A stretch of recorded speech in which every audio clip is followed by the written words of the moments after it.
नमस्कार। प्रभात प्रकाशन द्वारा आयोजित इस लोकार्पण समारोह में आप सबका हार्दिक स्वागत है। हमारे आज के मुख्य अतिथि पूज्य स्वामी अवधेशानंद जी, मान्य कृष्ण गोपाल जी, आदरणीय राजीव महर्षि जी हमारे मध्य पधार चुके हैं। मैं पीयूष जी से आग्रह करता हूं, कृपया उन्हें मंच पर लेकर आएँ और वो अपना स्थान ग्रहण करें। मैं हृदय से उनका स्वागत करता हूं, अभिनंदन करता हूं। और इस सभागृह में पधारे आप सब अपने अपने क्षेत्रों के मूर्धन्य महानुभाव यहाँ आए हैं। मैं हृदय से आप सबका हार्दिक स्वागत, अभिनंदन, वंदन करता हूँ।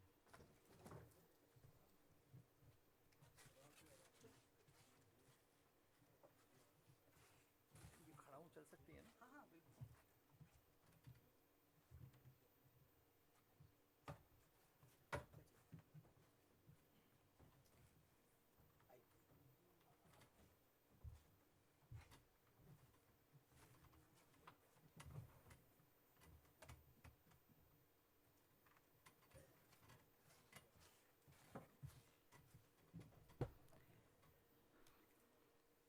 एक विनम्र आग्रह है, कृपया अपना मोबाइल या तो स्विच ऑफ कर दें या साइलेंट मोड पर कर दें ताकि कार्यक्रम के बीच में कोई बाधा उत्पन्न न हो।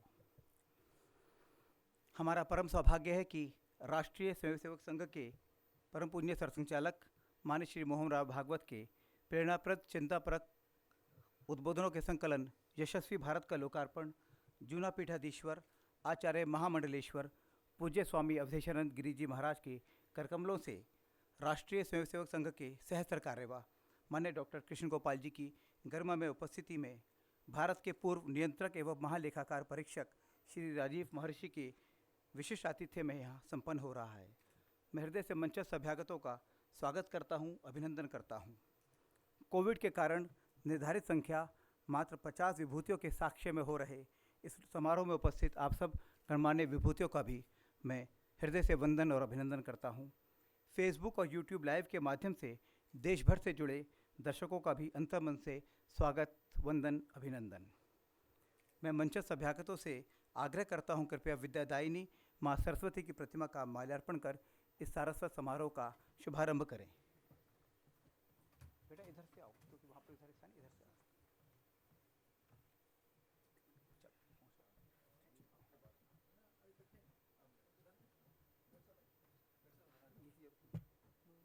पुष्पांजलि करा, निकलेगा।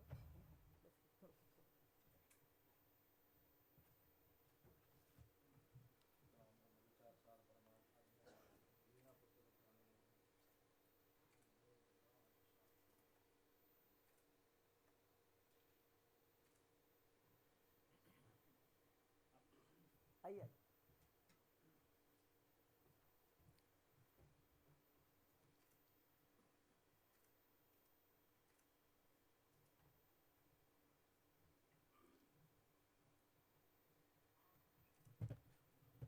माँ भारती के चित्र पर पुष्पांजलि।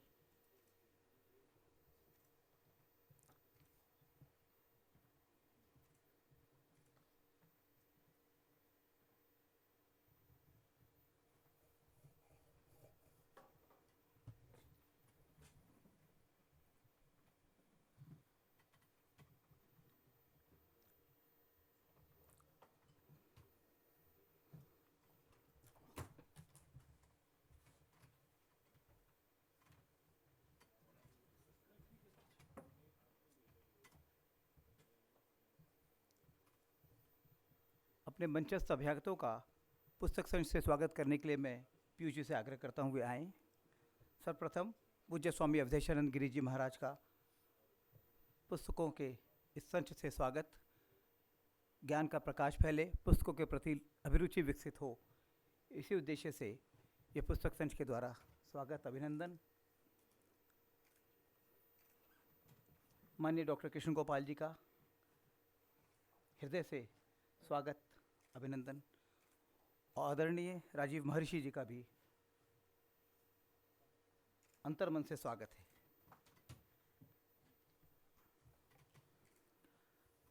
मानव मात्र के कल्याण और हितार्थ जो संगठन प्रतिबद्ध है, जो सामाजिक समरसता के लिए कार्यरत है, जिसकी नीतियाँ सेवा, करुणा, पारस्परिकता, सहानुभूति जैसे जीवन मूल्यों से संचालित होती है, ऐसे राष्ट्रीय स्वयंसेवक संघ के लाखों समर्पित स्वयंसेवक राष्ट्र निर्माण में लगे हैं और भारत को परम वैभव संपन्न बनाने के लिए कृत संकल्पित हैं। परम पूज्य आद्य सरसंघचालक डॉक्टर केशव बलिराम हेडगेवार ने सन 1925 की विजयादशमी को इसी उद्देश्य से संघ की स्थापना की। समर्पित भाव से व्यक्ति निर्माण के महती कार्य को लक्षित कर संघ के स्वयंसेवक देश समाज के प्रायः सभी क्षेत्रों में आज राष्ट्र सर्वोपरि के मूल मंत्र के जीवन का ध्येय मानकर प्राणपण से जुटे हैं। संघ दुनिया में अपनी तरह का एक अनूठा और अकेला संगठन है जिसके बारे में जानने की जिज्ञासा विगत कुछ वर्षों में बहुत बड़ी है।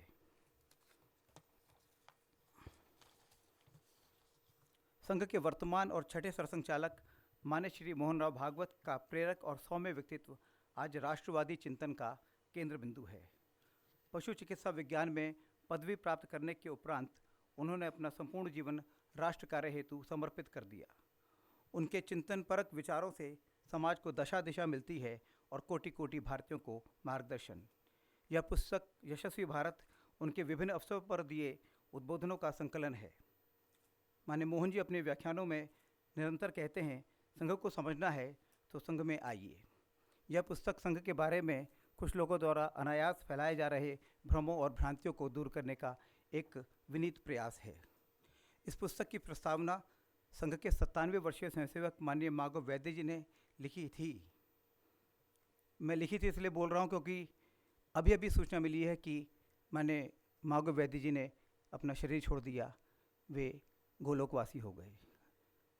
वे एकमात्र ऐसे स्वयंसेवक हैं जिन्होंने 6 सरसंघचालकों के साथ काम किया, उनको निकट से देखा। मैं उनकी पावन स्मृति को नमन करता हूँ। मित्रों, इस पुस्तक के संपादन में लोकसभा टीवी के संपादक श्री श्याम किशोर ने एक उल्लेखनीय भूमिका निभाई है। मैं उनसे आग्रह करता हूँ श्याम किशोर जी आएँ और इस पुस्तक का एक परिचय दें। आइए श्याम जी।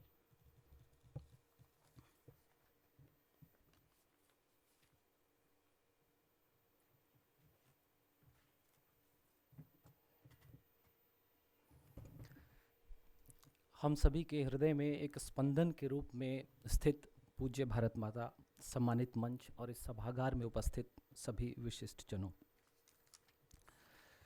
एक वाक्य में पुस्तक का परिचय देना हूँ तो मैं कहूँगा कि अपने नाम के अनुरूप यशस्वी भारत की जो कल्पना राष्ट्रीय स्वयंसेवक संघ की दृष्टि में है, उसे पूजनीय सरसंघचालक जी के चयनित उद्बोधनों के माध्यम से पाठकों के समक्ष रखने का प्रयास किया गया है। 17 अध्यायों और 286 पृष्ठों की इस पुस्तक को पढ़ने के क्रम में आपको 5 बातें मुख्य रूप से समझने को मिलेंगी। पहला यह कि पूजनीय सरसंघचालक जी के उद्बोधनों का विषय अधिकांशतः भारतीय मानस, भारतीय समाज, भारत का इतिहास है। इसे पढ़ते समय आपको भारत का जो वास्तविक चित्र है वो बिल्कुल स्पष्ट हो जाएगा। दूसरी बात यह भी स्पष्ट होगी कि राष्ट्रीय स्वयंसेवक संघ, जिसे हम सभी शाखाओं, शिविरों, अन्य कार्यक्रमों में देखते हैं, वह दरअसल एक विचार है और वह विचार जो सहस्त्रों वर्षों की अनुभूति से उपजे मूल्यों के आधार पर निर्मित है। और इससे ठीक आगे आपको यह भी स्पष्ट होगा कि इन विचारों के आधार पर जो व्यवहार है वह काल सुसंगत रचना के हिसाब से परिवर्तित हो सकता है, क्योंकि मूल्य शाश्वत हैं और उससे प्रेरित व्यवहार परिवर्तनशील। हिंदू और हिंदुत्व की अवधारणा, विकास की संकल्पना, स्त्री चिंतन, महापुरुषों को देखने की दृष्टि, राष्ट्र और राष्ट्रीयता, धर्म, समाज का स्वरूप और भविष्य का भारत, इन्हें लेकर संघ की क्या सोच है, इसकी भी स्पष्टता इस पुस्तक के माध्यम से होगी। और 5वीं और सबसे महत्वपूर्ण बात कि भारत माता को आराध्या मानकर राष्ट्र और समाज की साधना के क्रम में जो आध्यात्मिक सुवास उत्पन्न होता है, इस पुस्तक के एक एक अक्षर में, शब्दों में, विचारों में आप उसे प्रवाहित होता देखेंगे। पुस्तक की स्वरूप के विषय में कुछ बातें मैं अवश्य कहना चाहूँगा कि पुस्तक को रोचक रखने के लिए शीर्षक का चयन अध्याय को ठीक से प्रतिबिंबित करने वाला हो, ऐसा रखा गया है। शीर्षक के ठीक बाद उसी अध्याय के एक अंश को जो उस अध्याय के पूरे भाव को स्पष्ट करे, वो दिया गया है। अध्यायों को कई उप शीर्षकों में बांटा गया है ताकि आप कहीं से भी पढ़ें तो वो उतना सा अंश आपको स्पष्ट हो और उस अध्याय के महत्वपूर्ण अंशों को एक बॉक्स में हाईलाइट करके भी दिया गया है। एक विशेष उल्लेख जो प्रस्तावना का आया, वो जानकारी हम सभी को मिली। मैं कहना चाहूँगा कि कुछ उदाहरणों और 13 बिंदुओं के माध्यम से हम सभी के सम्मानीय मागो वैद्य जी ने जो प्रस्तावना लिखी है, आप अगर उन भावों को भी आत्मसात कर लेंगे तो यह माना जा सकता है कि पूरी पुस्तक को आपने आत्मसात कर लिया। एक विशेष बात कि इस पुस्तक के क्रम में जब सबसे पहले श्रीमान राजीव तुली जी से बात हुई तो इसे मैंने अपना सौभाग्य समझा। मेरे मन में यह लोभ हुआ कि पुस्तक के संपादन के क्रम में कई बार उसे पढ़ने का अवसर मिलेगा, और वो लोभ मुझे था, उसका लाभ मुझे मिला। और आज आप सभी के समक्ष जो पुस्तक परिचय देने का अवसर मिल रहा है वो तो एक बोनस के जैसा है। और भाषणों को पढ़ने की शैली में लाना ये एक चुनौती थी, और इसके माध्यम से हुआ यही है कि मेरा परिमार्जन हुआ है और भाषण और आप तक, पाठकों तक वो ठीक ठीक बात यशस्वी भारत की पहुंच जाए, बस इतना भर इसमें किया गया है। लेकिन इस पुस्तक के संपादन में मेरे साथ और भी कई सहयोगियों का सहयोग रहा है। इसके लिप्यांतरण में मनोज जी ने बहुत काम किया, देवेंद्र शर्मा जी, विनीत उत्पल जी, भावेश जी, कई अवसरों पर उन लोगों का भी सहयोग मिला। प्रभात जी बार बार प्रेरणा देकर उन्होंने यह काम संपन्न करा लिया है। मैं अंत में इस पुस्तक से कुछ अंश जरूर आप सभी के लिए पढ़ना चाहूँगा। दूसरा अध्याय है और हिंदू विविधता में एकता के उपासक, और उपशीर्षक है आखिर कौन है हिंदू। वाक्यांश है, पुस्तक का अंश है, जो भारत माता का पुत्र है वह हिंदू है।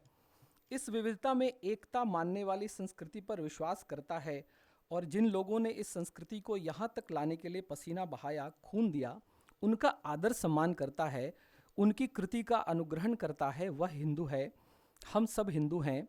जो हिंदुस्तान में रहते हैं, हिंदुस्तान को भारत माता मानकर उसकी भक्ति करते हैं, जो इस देश की परंपरा रही है विविधता में एकता की, उस पर चलने का आग्रह रखते हैं, और जो इसके पूर्वजों का गौरव मन में लेकर चलते हैं, वे सारे के सारे हिंदू हैं, भले ही वे पूजा किसी की करें या ना करें। 10वां अध्याय है स्त्री सशक्तिकरण। समाज धर्म निभाने में चूके भीष्म। जो अंश है वो कुछ ऐसा है, परम भागवत कहे जाने वाले भीष्म का भी संहार कृष्ण को करना पड़ा। वे तो परम भागवत थे, धर्मज्ञ थे। पूरा शांति पर्व उन्हीं के उदाहरणों से भरा पड़ा है। इतना सब होने के बाद भी जब द्रौपदी का चीरहरण हो रहा था, उस समय भीष्म ने अर्थस्य पुरुषो दासः, यानी व्यक्ति तो अर्थ या धन का दास होता है, इस प्रकार का एक तत्व बताने की भूमिका में असत्य कहा। उन्होंने क्या गलत किया यह समझना होगा। एक और अध्याय है, 14वां अध्याय है संघ का कार्य व्यक्ति निर्माण, और उपशीर्षक है संविधान, पृष्ठ 224। संविधान की प्रस्तावना बताने के बाद उसमें जो अंश आया है पूज्य सरसंघ चालक जी के संबोधन में, कि संविधान सभा में डॉक्टर अंबेडकर ने यह भी कहा था कि हमारी आपस की लड़ाई के कारण विदेशी जीते और हमको गुलाम बनाया। मैं उनके भाव बता रहा हूं, उनके शब्दों को आप पढ़ सकते हैं। उन्होंने कहा है कि संसद में परस्पर विरोधी कैंप में एक दूसरे के विरोधी बनकर हम बैठे हैं। यह तंत्र की मजबूरी है, लेकिन इसके बावजूद हम सब एक हैं। यदि हमने ऐसा बंधुभाव उत्पन्न नहीं किया तो ना जाने हमें कैसे दिन देखने पड़ेंगे, कह नहीं सकते। और इसके आगे वो कहते हैं कि संघ इसी बंधुभाव के लिए काम करता है, और इस बंधुभाव के लिए एक ही आधार है, विविधता में एकता। ये कुछ अंश हैं, ऐसे उदाहरण इसमें सैकड़ों की संख्या में हैं। आज इस पुस्तक का विमोचन है, और विमोचन का अर्थ होता है मुक्त करना। तो जो संकलन इस पुस्तक में किया गया है, कई लोगों का प्रयास हुआ है, आज उसे आप सभी के लिए मुक्त किया जा रहा है। इतना ही कहकर मैं अपनी बात समाप्त करता हूँ। धन्यवाद। धन्यवाद श्याम जी। वरिष्ठ प्रशासनिक अधिकारी, भारत के पूर्व नियंत्रक एवं महालेखा परीक्षक श्री राजीव महर्षि संयुक्त राष्ट्र में बोर्ड ऑफ ऑडिटर के अध्यक्ष हैं। वे भारत के पूर्व गृह सचिव तथा वित्त सचिव भी रह चुके हैं। वे अपने राष्ट्रीय चिंतन के लिए जाने जाते हैं। मैं उनसे आग्रह करता हूं, कृपया आएँ, अपना उद्बोधन प्रस्तुत करें। श्री राजीव महर्षि जी।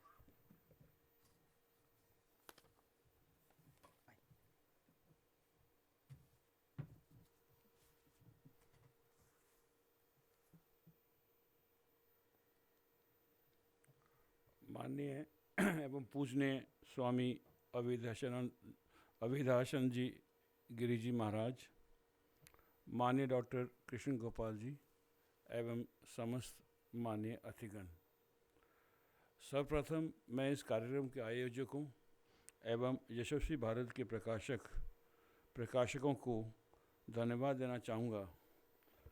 माननीय मोहन राव जी भागवत की पुस्तक के लोकार्पण पर मुझे आमंत्रित कर उन्होंने मुझे सम्मानित और गौरवान्वित किया है। माननीय सरसंघ चालक महोदय के उद्बोधनों के इस संकलन को मैंने पढ़ने और समझने का प्रयास किया है। यशस्वी भारत में संकलित उद्बोधनों पर माननीय श्री कृष्ण गोपाल जी एवं माननीय गिरी जी महाराज अपने गहन और विवेकपूर्ण विचारों को हमें अवश्य लाभान्वित करेंगे। इनकी तुलना में मेरी समझ और मेरे विचार विस्तार में तुच्छ और लघु होंगे, ये स्वाभाविक है।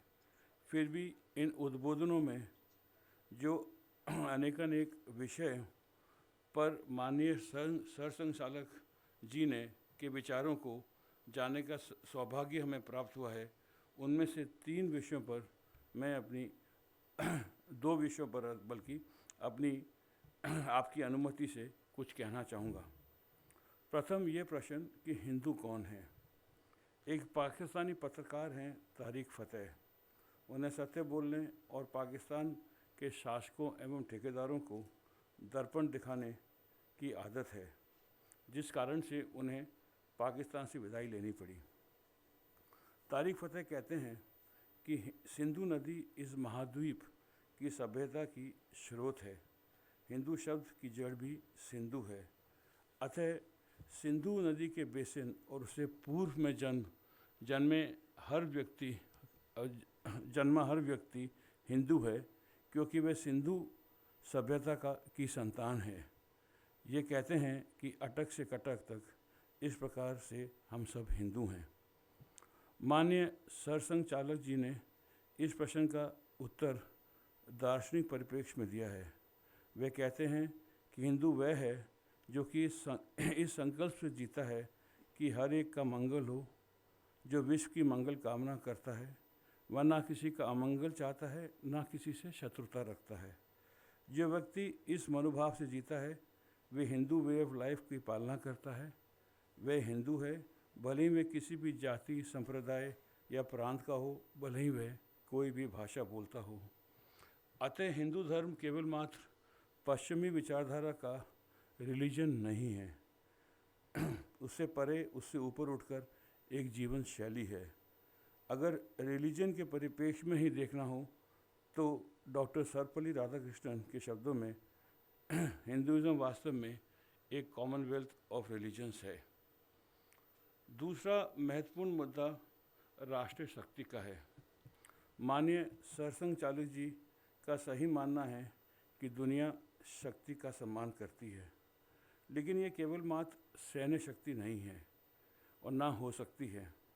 राष्ट्र शक्ति की असली और अति आवश्यक नींव है आर्थिक शक्ति, जो सम्मान भारत का स्वाधीनता से लेकर 1990 के दशक के आर्थिक सुधार के पूर्व रहा और उसके पश्चात रहा, उसमें ज़मीन आसमान का फ़र्क है। सम्मानपूर्वक मेरा सबमिशन है कि बिना रैपिड इकोनॉमिक ग्रोथ के ना तो हम गरीबी को अंत कर सकते हैं और ना ही विश्व का सम्मान प्राप्त कर सकते हैं, बल्कि आर्थिक शक्ति के बिना हम सैन्य शक्ति भी प्राप्त नहीं कर सकते। लेकिन आर्थिक और सैन्य शक्ति भी अपने आप में पर्याप्त नहीं है। यदि ऐसा होता तो आज चीन भी अंतर्राष्ट्रीय स्तर पर सम्मान्य होता, पर ऐसा नहीं है। हर राष्ट्र को एक नैतिक शक्ति भी चाहिए। सिंधु सभ्यता में ये नैतिक शक्ति सम्मिलित है, क्योंकि हम सबके मंगल की कामना करते हैं। हम सबका साथ, सबका विकास की धारणा रखते हैं। वास्तव में आर्थिक नीतियों एवं नैतिकता का समन्वय एवं संगम आवश्यक भी है और संभव भी है। उदाहरणार्थ, स्वाधीनता के 7 शतक बाद भी जनसंख्या का एक बड़ा तबका गरीबी से पीड़ित रहे, ये हमारी आर्थिक स्थिति को, ये न केवल हमारी आर्थिक स्थिति को कमज़ोर करता है बल्कि ये एक नैतिक प्रश्न भी है। इसी प्रकार से देश की 55% जनसंख्या 18% जीडीपी पर निर्भर रहे, ये भी ना तो ये आर्थिक नीति की दृष्टि से उचित है और ना ही ये नैतिकता की कसौटी पर खरा उतरता है।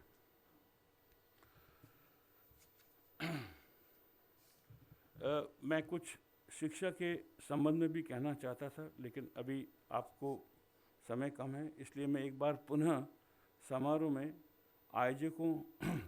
के आयोजकों, पुस्तक के प्रकाशकों का धन्यवाद करता हूँ कि इस पावन अवसर पर मुझे आमंत्रित किया। विशेष रूप से माननीय मोहन राव जी भागवत की विशेष रूप से धन्यवाद करता हूँ।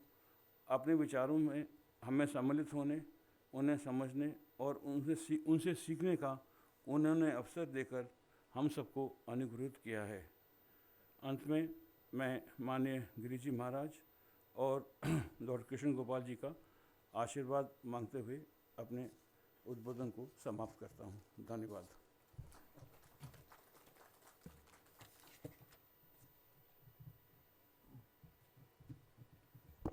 हार्दिक आभार आदरणीय राजीव महर्षि जी। मित्रों, अब वह क्षण आ गया है जिसके लिए हम सब यहाँ एकत्र हुए हैं। मैं मंचस्थ अभ्यागतों से आग्रह करता हूँ, कृपया माननीय श्री मोहन राव भागवत की पुस्तक यशस्वी भारत का लोकार्पण कर अनुग्रहित करें। मैं इस पुस्तक के संपादक श्री श्याम किशोर जी और पीयूष जी से भी आग्रह करता हूँ, कृपया मंच पर आ जाएं।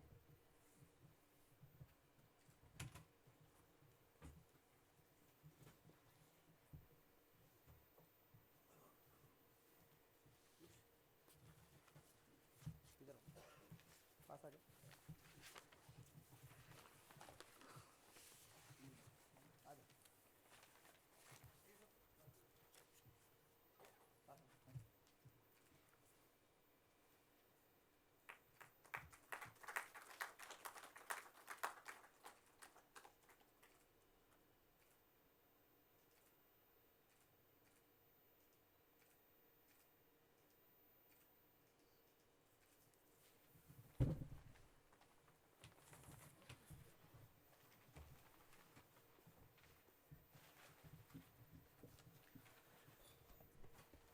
इस पुस्तक की एक मानार्थ प्रति आप कार्यक्रम के बाद बाहर आपको उपलब्ध रहेगी, आप अपनी प्रति लेकर जाइएगा।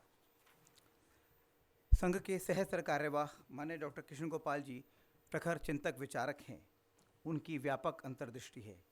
वे निरंतर अध्ययनशील रहते हैं और उनकी अनेक पुस्तकें प्रकाशित होकर लोकप्रिय हो चुकी हैं। उन्होंने वनस्पति विज्ञान में स्नातकोत्तर करने के उपरांत डॉक्टरेट की उपाधि प्राप्त की और फिर स्वयं को संघ कार्य हेतु समर्पित कर दिया। आप पूरे देश में निरंतर प्रवास करते हुए संपर्क में आने वाले व्यक्तियों को भारतीय जीवन मूल्यों और परंपराओं के विषय में प्रेरित करते रहते हैं। मैं उनसे आग्रह करता हूं, कृपया अपने उद्बोधन से हमारा मार्गदर्शन करें। माननीय डॉक्टर कृष्ण गोपाल जी।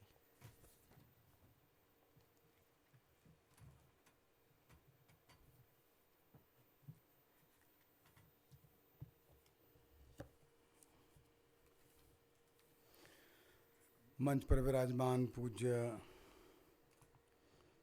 स्वामी अवधेशानंद गिरी जी महाराज, आदरणीय श्रीमान राजीव महर्षि जी, श्रीमान प्रभात जी और इस सभागृह में वर्तमान कोरोना की परिस्थितियों के बावजूद इस ग्रंथ के विमोचन पर उपस्थित आदरणीय बंधुओं और बहनों, राष्ट्रीय स्वयंसेवक संघ के परम पूज्य सरसंघ चालक जी, संपूर्ण देश में और विदेशों में भी एक और तो संघ के सभी स्वयंसेवकों का दिशा निर्देशन करते हैं, साथ ही साथ समय समय पर जो समाज के भिन्न भिन्न वर्ग हैं उनके आमंत्रण पर भी जाते हैं और वहाँ पर प्रसंगवश उस समूह में जो आवश्यक होता है, देश, समाज और काल के अनुरूप वो वहाँ पर प्रस्तुत करते हैं। उनका प्रवास निरंतर चलता रहता है और वर्ष में कम से कम 60-70 कार्यक्रमों में वे ऐसे भाग लेते हैं जो कार्यक्रम लगभग सार्वजनिक होते हैं। राष्ट्रीय स्वयंसेवक संघ के जो कार्यक्रम है उनको छोड़ने के बाद ये कार्यक्रम है, और इसलिए ये जो पुस्तक आज हमारे बीच में आई है, यह पुस्तक उन्होंने एक स्थान पर बैठकर उसका लेखन नहीं किया। स्थान स्थान पर जो समय समय पर उनके व्याख्यान हो गए, उनका संकलन और संपादन का कार्य आज हम लोगों के मध्य प्रस्तुत हुआ है। इसमें 16 भाषण हैं और एक प्रश्नोत्तर है जो दिल्ली में हुआ था। जो 16 व्याख्यान जो उनके हुए, उनमें से 4 व्याख्यान तो विजयदशमी के उत्सव के हैं जो नागपुर में होता है। नागपुर का जो व्याख्यान होता है वो वर्ष भर के लिए स्वयंसेवक और संपूर्ण समाज जो उनको सुनना चाहते हैं उनके लिए होता है। वर्ष कैसा बीत गया, वर्तमान की परिस्थितियां कैसी हैं, स्वयंसेवकों को तथा समाज के लिए क्या आवश्यक करणीय है, ऐसा उद्बोधन उनका रहता है। ऐसे 4 व्याख्यान इसमें हैं। 2 व्याख्यान 5 जन ऑर्गेनाइजर के कार्यक्रम के समय के हैं। एक व्याख्यान केदारनाथ की त्रासदी के समय का है। एक व्याख्यान राष्ट्र सेविका समिति के जो बहनें हैं उनके मध्य में है। एक व्याख्यान जो है डॉक्टर अम्बेडकर जी के 4 ग्रंथों का प्रकाशन हुआ था उस समय का है। एक व्याख्यान विश्व हिंदू परिषद के कार्यकर्ताओं के मध्य है। एक व्याख्यान जो दुनिया भर में हमारे जो हिंदू कार्यकर्ता कार्य करते हैं उनके मध्य है। एक व्याख्यान महावीर जयंती का है और 3 व्याख्यान दिल्ली के हैं। ये सभी विविधतापूर्ण हैं। कोई एक स्थान पर बैठकर क्रमबद्ध रूप से उन्होंने लेखन किया ऐसा नहीं है, इसलिए हर व्याख्यान की विषय वस्तु भिन्न है। लेकिन हर व्याख्यान की दिशा एक ही है। वो दिशा ये है कि हमारा देश, हमारा राष्ट्र कैसे वैभवशाली हो, कैसे समृद्ध हो, कैसे फिर से सम्मानजनक स्थिति पर फिर से पहुंच जाए। विषय वस्तु यही है। सुनने वाले भिन्न हैं। उस समय वहां पर कौन से बिंदु सामने होंगे वो भिन्नता लिए हुए होंगे, लेकिन उन सब का अंतिम जो उद्देश्य है वो एक ही है, हमारे इस देश की सर्वांगीण उन्नति और सामने बैठे हुए बंधु और भगिनी उनके लिए क्या उस समय उपयोगी है। मित्रों, जो इस पुस्तक का जो शीर्षक है वो यशस्वी भारत है। एक समृद्ध भारत है, एक सामर्थ्यवान भारत है, एक संपन्न भारत है। ये यशस्वी भारत है। समृद्ध भारत होना, संपन्न भारत होना, सामर्थ्यवान भारत होना, ये तीनों भिन्न बिंदु हैं। सामर्थ्यवान तो कोई भी देश हो सकता है, संपन्न कोई भी देश हो सकता है, शक्तिशाली देश भी कोई भी हो सकता है। अमेरिका संपन्न है, सामर्थ्यवान भी है, शक्तिशाली भी है, यशस्वी नहीं है।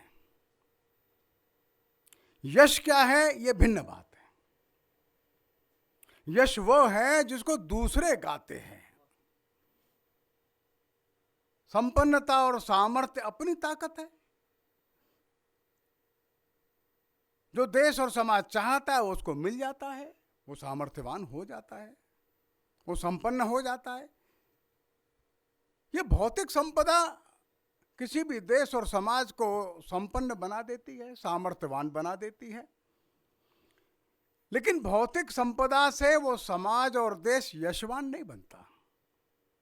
हमारा देश विश्व गुरु था तो सामर्थ्यवान भी था, संपन्न भी था, शक्तिवान भी था और यशवान भी था।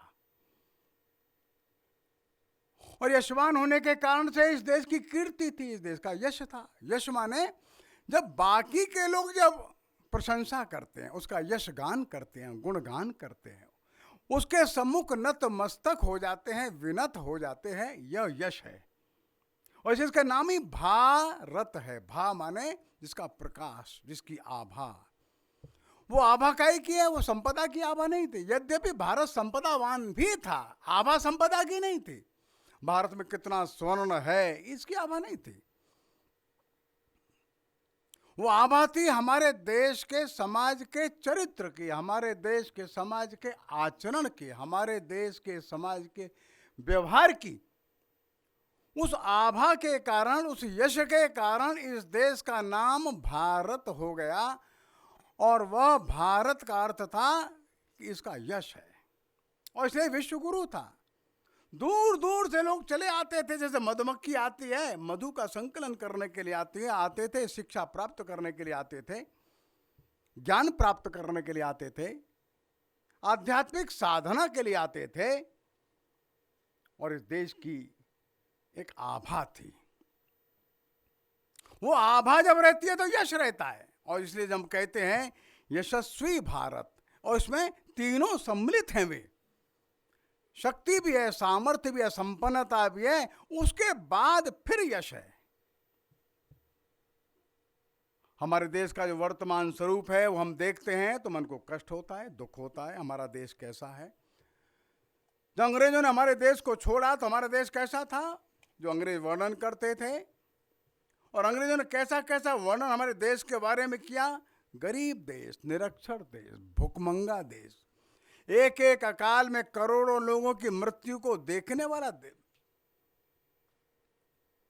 ऐसा देश जिसका सम्मान भी नष्ट हो गया। कोई किसी प्रकार की इस देश की आभा दुनिया में नहीं बची। ऐसा देश जब हम अध्ययन करेंगे तो ध्यान में आएगा, जो अंग्रेजों ने चित्र प्रस्तुत किया उसमें सच्चाई भी है। हमारा देश हो ही ऐसा गया था। 1901 की जनगणना देखते हैं और उसमें जब साक्षरता का प्रतिशत देखते हैं, 2-4% लोग साक्षर रह गए। वो देश जिसमें लाखों की संख्या में विद्यालय थे, हर गांव में विद्यालय था, हर व्यक्ति साक्षर होने का प्रयत्न करता था, उस देश में साक्षरता केवल 5% रह गई। 1901 में निरक्षरता में बदल गया। बड़े बड़े विश्वविद्यालयों वाला देश निरक्षरता में बदल गया। शस्य श्यामला भूमि वाला देश एक एक अकाल में करोड़ों लोगों की मृत्यु का ऐसा देश बन गया।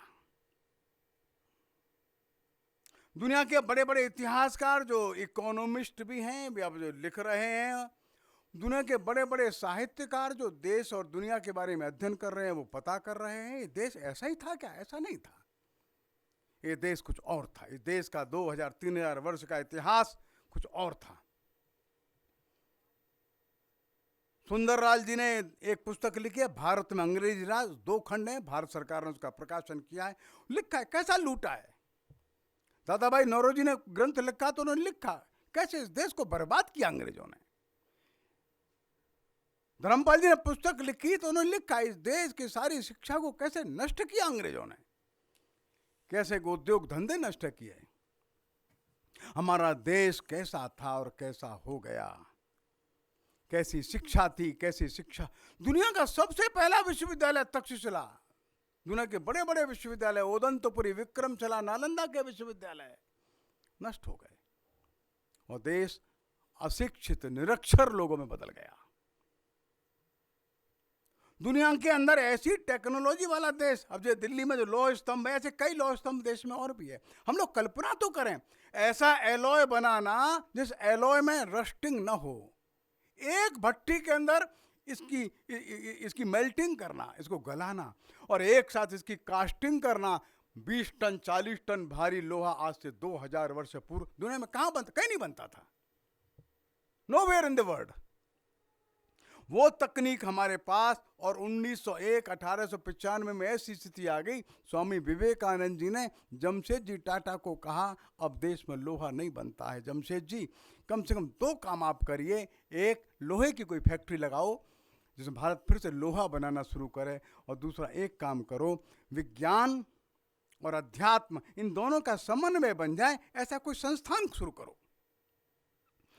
जमशेदजी टाटा इंग्लैंड गए कि भाई हमको टेक्नोलॉजी मिल जाए तो हम शुरू कर दें, तो अंग्रेजों ने मजाक बना दिया, क्या भारत के लोग स्टील बनाने का सोचते हैं, तुम लोग स्टील नहीं बना सकते। जमशेदजी दुखी होकर के अमेरिका गए, वहाँ से बात करके भाई टाटा एक आयरन फाउंड्री की स्थापना हुई। बंधुओं, भारत उस समय दुनिया में कहीं नहीं था स्टील बनाने में, ऊपर के 20-25 देशों में भी स्थान नहीं था, और आज भारत इंग्लैंड की तुलना में 10 गुना स्टील बनाता है।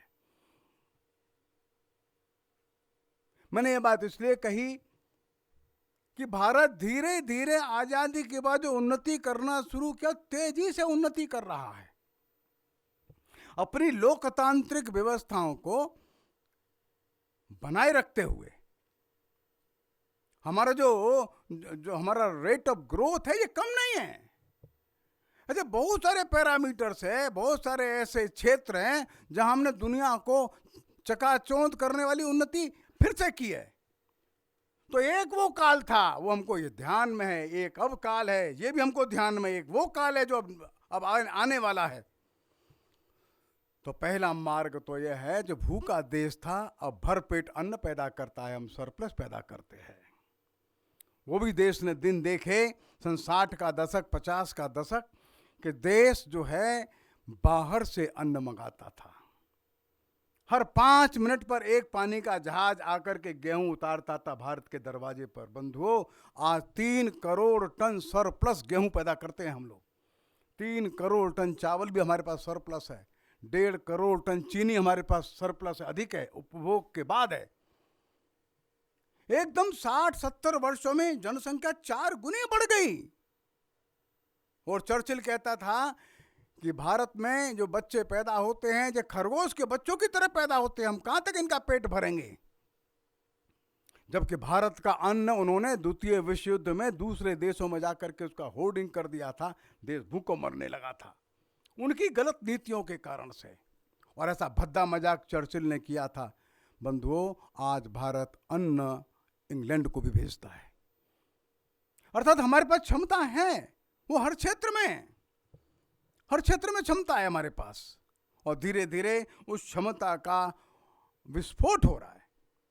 तो पूजनीय सरसंघचालक जी ने जो हर व्याख्यान में बोला है, वो यही भाव बोला है, अपने को हर समय याद में रखना है।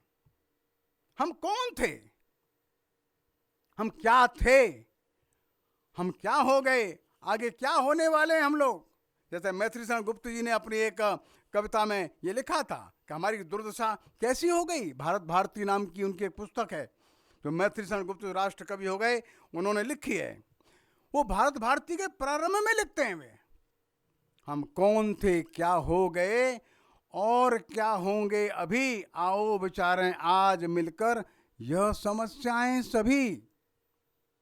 भूलोक का गौरव प्रकृति का, पुण्य लीला स्थल कहाँ, फैला मनोहर गिरि हिमालय और गंगा जल कहाँ। संपूर्ण देशों से अधिक किस देश का उत्कर्ष है, उसका कि जो ऋषि भूमि है वह कौन भारतवर्ष है। आज से 70 साल पहले लिखी गई कविता है। मैथिली शरण गुप्त ये बताना चाहते हैं हम कौन थे। वो हमारा जो अत्यंत वैभवशाली यशपूर्ण जो हमारा इतिहास था, याद है कि नहीं हमको, हम याद करें हम क्या हो गए, इसको देखें, और क्या होंगे अभी, हमको होना क्या है, what is our destiny now, हमारा अंतिम गंतव्य मंत्र है क्या है, पहुंचना कहां है। और श्री राष्ट्रीय स्वयंसेवक संघ बार बार इसी बात का स्मरण करता है, हम कौन थे। अंग्रेजों ने जानबूझकर हमारे देश के स्वत्व को नष्ट करने की कोशिश की। जिस समाज पर लंबा शासन करना होता है उसके स्वाभिमान को समाप्त कर दो, वो खड़ा ही ना हो सके हमारे विरोध में।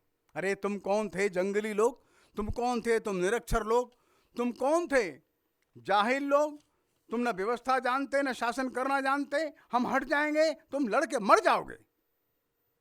ये अंग्रेज के बड़े बड़े जो सांसद थे पार्लियामेंट में वहां बैठते थे, वो कहते थे हम तो अभी आजादी दे दे भारत को, ये लड़के मर जाएगा, ये भूखों मर जाएगा। ये लोग प्रशासन नहीं संभाल सकते, ये मूर्ख लोग हैं, ये बर्बर लोग हैं, ये जंगली लोग हैं, ये जाहिल लोग हैं। हम कल्पना कर सकते जो हमारे बारे में लिखा गया।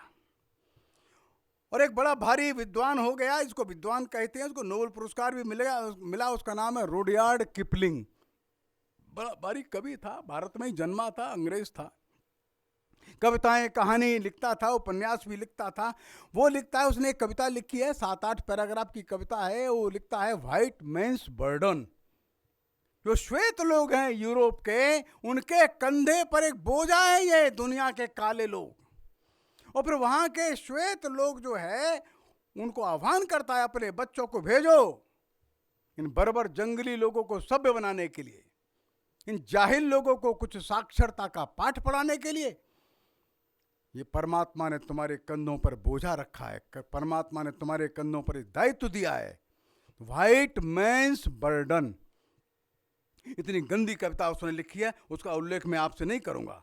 वो कहता है ये डेविल है, ये लोग हैं, ये राक्षस है, ये मूर्ख लोग हैं, ये जाहिल लोग हैं, इनको अपने को कैसे भी सभ्य बनाना है। आप लोग जाइए और भारत में जाइए, फिलीपाइंस में जाइए, जहां जहां हमारा साम्राज्य वहां जाइए और जीसस का संदेश सुना करके इनको कन्वर्ट करिए, जीसस के चरणों में ले आइए। और ये कविता वहां के स्कूलों में पढ़ाई जाती थी। वहां के मिशनरी तैयार होकर के यहां पर आवे, कैसे श्वेत बच्चों के माँ बाप को आह्वान करता है और हमारे इस दृश्य को बताता है। बंधुओं, लेकिन इंग्लैंड में या अमेरिका में ऐसे भी लोग खड़े हुए जिन्होंने इस रुडयार्ड किपलिंग की इस कविता का विरोध किया। तुम ये लिखते हो, गलत लिखते हो, ये सही चित्र नहीं है भारत का। भारत के बारे में ऐसा लिखना ये अच्छा नहीं है। मार्क ट्वेन ने इसके खिलाफ लिखा, बर्नार्ड शॉ ने भी इसके खिलाफ लिखा, बर्ट्रैंड रसेल ने इसके खिलाफ लिखा। ये देश ऐसा नहीं है जैसा तुम वर्णन कर रहे हो, लेकिन एक ऐसा वातावरण बनाया गया और ऐसा वातावरण बनाया गया जैसे इस देश में सब कुछ नरक ही नरक है। लेकिन ऐसे समय भी ऐसे लोग भी खड़े हुए जो लिखा ऐसा नहीं है, ये देश ऐसा नहीं है। अभी अभी जो आज से कोई 20-25 साल पहले जो एंगुस मेडिसन ने ये किताब लिखी है, और बड़ा भारी ये इतिहासकार भी है और इकोनॉमिस्ट भी है, 2010 में उसकी मृत्यु हो गई। वो लिखता है भारत 3000 वर्षों तक दुनिया में जो आर्थिक राजधानी के रूप में रहा है, इसका वर्ल्ड इकोनॉमी में शेयर जो था ये 30% to 25% इतना था। ईसा से भी 1000 वर्ष से पूर्व से लेकर के 18वीं शताब्दी तक, 18वीं शताब्दी में जो अंग्रेज आया तो भारत का जो दुनिया के जो इकोनॉमी है उसमें जो शेयर होल्डिंग था वो 24.5% था, और जब अंग्रेज यहाँ से गया तो 2.5% रह गया केवल। एक बर्नियर नाम का लेखक है, वो लिखता है कि अकेले बंगाल में इतना रेशमी माल तैयार होता है, अकेले मुगल साम्राज्य नहीं, संपूर्ण यूरोप के सारे साम्राज्य की आवश्यकता पूरी कर सकता है। ये बर्नियर ने लिखा है। ये सर थॉमस रो जो जहांगीर के दरबार में आता था और ईस्ट इंडिया कंपनी के लिए परमिशन मांगता था उन दिनों, तो सर थॉमस रो लिखता है कि मैं भारत का जो शाल है 7 वर्षों से ओढ़ रहा हूँ और अभी भी अच्छा है। इंग्लैंड का शाल कोई मुझको मुफ्त में भी है तो भी मैं नहीं लूंगा। सर थॉमस रो ने लिखा है ये।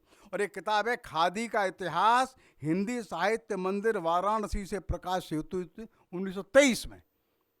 उस पुस्तक में ये सब वर्णन है। गणेश दत्त शर्मा इसके लेखक थे।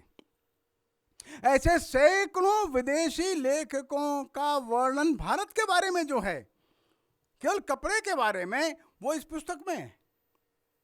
ऐसा भारत जो सब दृष्टियों से संपन्न था, अग्रगण्य था, सब क्षेत्रों में, वो गणित हो, रेखा गणित हो, ज्योतिष हो, खगोल शास्त्र हो, आयुर्वेद हो, धातु शास्त्र हो, पशु विज्ञान हो, किसी भी क्षेत्र में भारत अग्रगण्य था। साथ ही साथ अध्यात्म में भी था। साहित्य में भी था, व्याकरण में भी था, उस देश का क्या हाल हो गया? ये प्रश्न है। राष्ट्रीय स्वयंसेवक संघ के प्रत्येक कार्यकर्ता के मन में यही प्रश्न है। हम क्या थे, क्या हो गए, क्या होंगे अभी? तो इस देश का जो भविष्य है वो हमारी आंखों के सामने होना चाहिए, अर्थात जो पुराना वैभव था उस वैभव से भी और कई गुना अधिक सुंदर वैभवशाली भारत अपने को निर्माण करना है। लेकिन उसके निर्माण करते समय अपने को ध्यान में रखना है, उस वैभवशाली भारत का अर्थ केवल समृद्ध भारत नहीं है, केवल संपन्न भारत नहीं है, केवल शक्तिशाली भारत हमारा उद्देश्य नहीं है। नहीं तो मालूम पड़ा अमेरिका की एक और जीरोक्स कॉपी हमने ला करके यहाँ खड़ी कर दी, इतना नहीं है। इसलिए पूज्य मोहन भागवत जी जो वर्णन करते हैं, पूरे 17 भाषणों का जो कंटेंट है वो यही है। देश को फिर से व्यवस्थित करना है, फिर से शक्तिशाली बनाना है, फिर से इस देश को सुशिक्षित और समृद्ध बनाना है, अच्छे सम्मानजनक स्थिति में खड़ा करना है, लेकिन अपनी मौलिक भावनाओं को संभाल कर रख कर एक यशवंत भारत करके अपने को खड़ा करना है दुनिया में। सामर्थ्यवान तो ठीक है, होगा, संपन्न भी हो जाएगा। आज हमारे हवाई अड्डे दुनिया में अच्छे क्रमांक वाले हवाई अड्डे, हमारे हाईवेज अच्छे हाईवेज बन रहे हैं, हमारे इंजीनियर डॉक्टर्स दुनिया में नाम कमाने वाले बन रहे हैं, इसमें कोई दो राय नहीं है। और आने वाले 30, 40, 50 वर्षों के अंदर हम दुनिया में हर क्षेत्र में क्रमांक 1 पर पहुंचने वाले हैं। बहुत से क्षेत्रों में पहुंच गए हैं, लेकिन हमारा गंतव्य केवल वही नहीं है, यह मूल प्रश्न है। और ये इस देश का जो स्व किसके पास है, इस देश की आत्मा है किसके पास? और इसलिए मोहन जी समझाते हैं, इस देश में यहाँ का जो हजारों वर्षों से चला आ रहा एक वैचारिक अधिष्ठान है, हमारे एक वैचारिक सांस्कृतिक आध्यात्मिक प्रवाह है।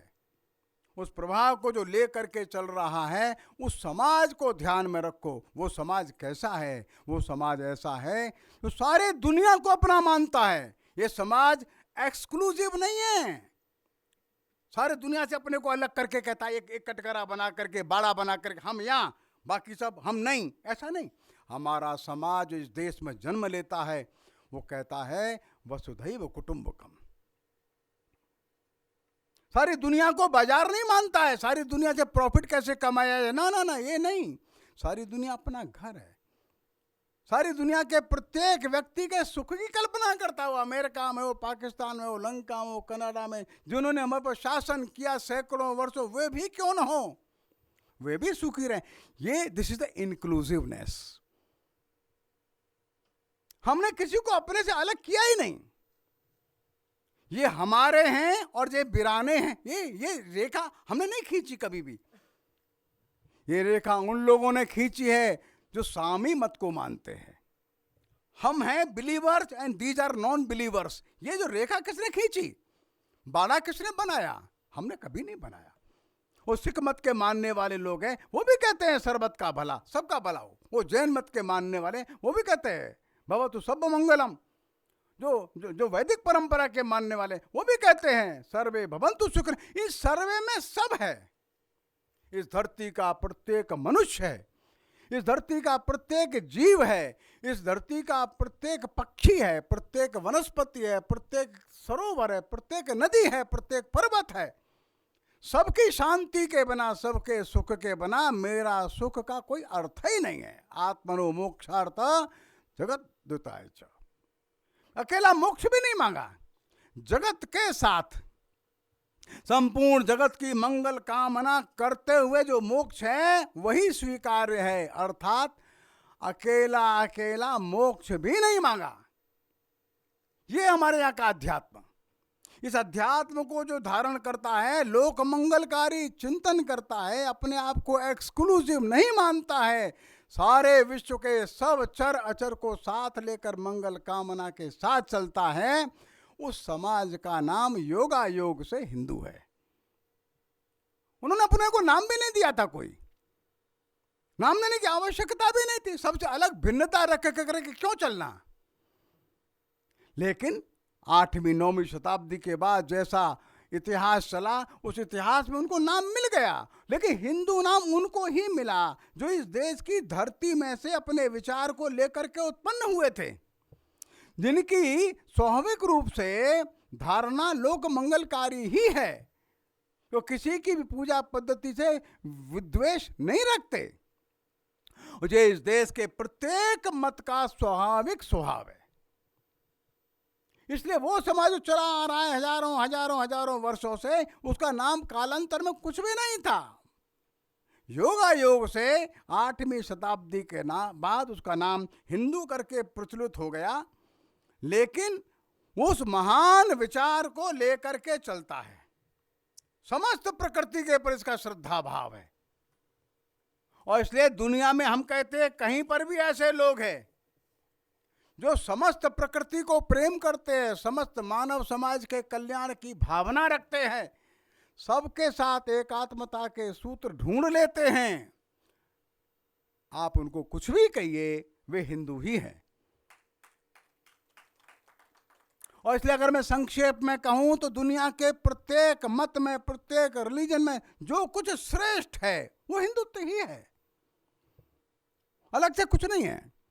इसलिए हिंदू की परिभाषा करना बहुत कठिन काम है, असंभव काम है, क्योंकि परिभाषा उसकी होती है जो सीमित होता है। असीमित की क्या परिभाषा होगी? परिभाषा नहीं होगी। एक तालाब की परिभाषा हो सकती है, तालाब की बाउंड्री। आकाश की क्या परिभाषा होगी? आकाश कहां से कहां तक है? आकाश की परिभाषा नहीं होगी। और इसलिए हिंदुत्व तो नाम ही उसका है जो जिसमें निरंतरता है, चलता है, बहता है, जा रहा है, कहां जा रहा है मालूम नहीं, कहां से आ रहा है मालूम नहीं, कब तक चलेगा मालूम नहीं, नो फुल स्टॉप, जिसे विराम ही नहीं है। और इसलिए हिंदू नाम मिल जरूर गया है, लेकिन इसकी परिभाषा करना, इसको सीमा में बांधना, यह बड़ा कठिन काम है। लेकिन बंधुओं, ये बात भी सच है, असभ्य जातियां बड़ी विकसित और सभ्य जातियों का सर्वनाश कर देती हैं। असभ्य जातियां, बर्बर जातियां, इलिटरेट जो क्लेंस थे, इलिटरेट जो ग्रुप्स थे, ट्राइब्स थे, बिल्कुल असभ्य थे, लेकिन लड़ने में तेज थे। उन्होंने ग्रीक को खत्म कर दिया, जो अरिस्टोटल का, प्लेटो का ग्रीक था, खत्म हो गया। उन्होंने मिस्र के लोगों को नष्ट कर दिया, जिन्होंने बड़े बड़े पिरामिड बनाए थे, उनको हराने वाले सभ्य लोग नहीं थे, बर्बर लोग थे। जिन्होंने बेबीलोनिया को, एथेंस को, स्पार्टा को नष्ट किया, बर्बर लोग थे। वो रोम के समान सभ्य लोग नहीं थे। जिन्होंने विकसित पर्सिया को नष्ट किया, वो पर्सिया के लोगों के तरह विद्वान और सिविलाइज्ड नहीं थे, असभ्य बर्बर लोग थे। इस मौलिक सिद्धांत को अपने को याद रखना है कि बर्बर जाति जो अधिक हिंसक होती है, वो सभ्य जाति जो अधिक सुशिक्षित होती है उसको नष्ट कर देती है, उसमें अधिक क्रूरता होती है। हमारे साथ भी ऐसा ही हुआ। बर्बर जातियों ने आक्रमण किए, और 1000 वर्ष का इतिहास कठिन इतिहास है। राष्ट्रीय स्वयंसेवक संघ उस इतिहास को भूलता नहीं है। और 1000 वर्ष का जो इतिहास है, इस इतिहास में हमने बहुत संकट देखे। प्राण का और धर्म का, दोनों का संरक्षण कठिन हो गया, और इसलिए अपने चारों तरफ दीवार लगा करके कैसे भी संकुचित ही क्यों न हो, बच जाए, प्राणों की रक्षा हो जाए, थोड़ा धर्म बच जाए, इसके लिए प्रयत्न होते रहे। और 1000 वर्ष तक ऐसे प्रयत्नों के साथ साथ हमने प्राण और धर्म दोनों की रक्षा की। दुनिया में कोई समाज कर नहीं सका, लेकिन 1000 वर्ष की इस महाविकट काल रात्रि में बहुत कुछ ऐसा था, सुंदर था, अच्छा था, छूट गया, और बहुत कुछ ऐसा था अनावश्यक था, वो हमारे साथ आकर के जुड़ गया। बहुत सी वर्जनाएं हमने अपने समाज पर लागू की, बहुत सी दीवारें खड़ी करी, बहुत सारी निषेध आज्ञाएं हमने अपने समाज पर लागू करी।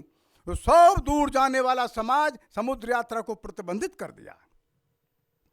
इस देश में, हमारे समाज में बाल विवाह शुरू हुए, हमारे देश में सती प्रथा शुरू हो गई, हमारे देश में विधवा विवाह निषेध हो गया, हमारे देश में बहु विवाह भी चालू हो गए।